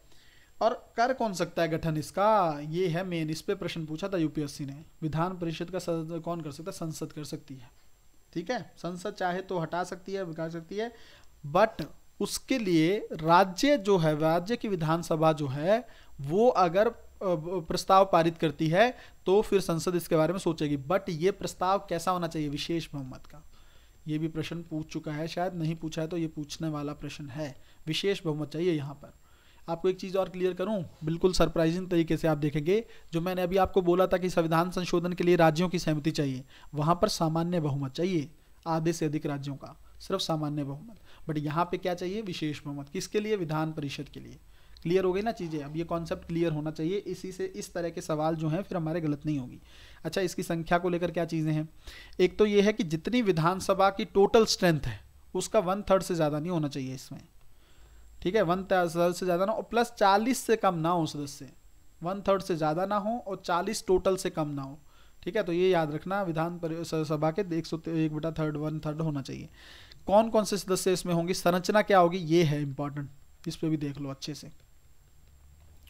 एक तो 1/3 इसमें आते हैं विधानसभा से, जो विधानसभा के निर्वाचित सदस्य है ना उसमें से ही कुछ चुने जाते हैं जो इसमें आएंगे, 1/3 उसमें से आएंगे, ठीक है। इसीलिए तो इसको पिछला दरवाजा बोला जाता है कि जो वहां पे नहीं चुने गए इधर ले आओ उनको, ठीक है। और दूसरी बात यह है कि 1/3 जो है इसमें 1/3, अच्छा ये संख्या याद रखनी है, 1/3 यहाँ पे विधानसभा से, 1/3 ये है जो नगर पालिका वगैरह जो है ना, लोकल निकाय, उनसे चुने जाते हैं, नगर निकायों से, वहां से आते हैं 1/3, यहाँ पर भी 1/3 है, थोड़ा समझो इसको। फिर यहाँ पे अगर आप देखोगे तो 1/6 वो हैं जिनको गवर्नर नामित करता है। कौन नामित? राष्ट्रपति नहीं, गवर्नर, ठीक है, गवर्नर द्वारा मनोनीत किए जाते हैं।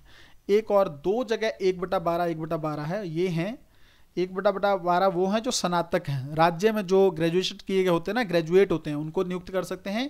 आपने देखा होगा कॉलेज में इलेक्शन होते हैं, वहाँ से लोग चुन के आते हैं।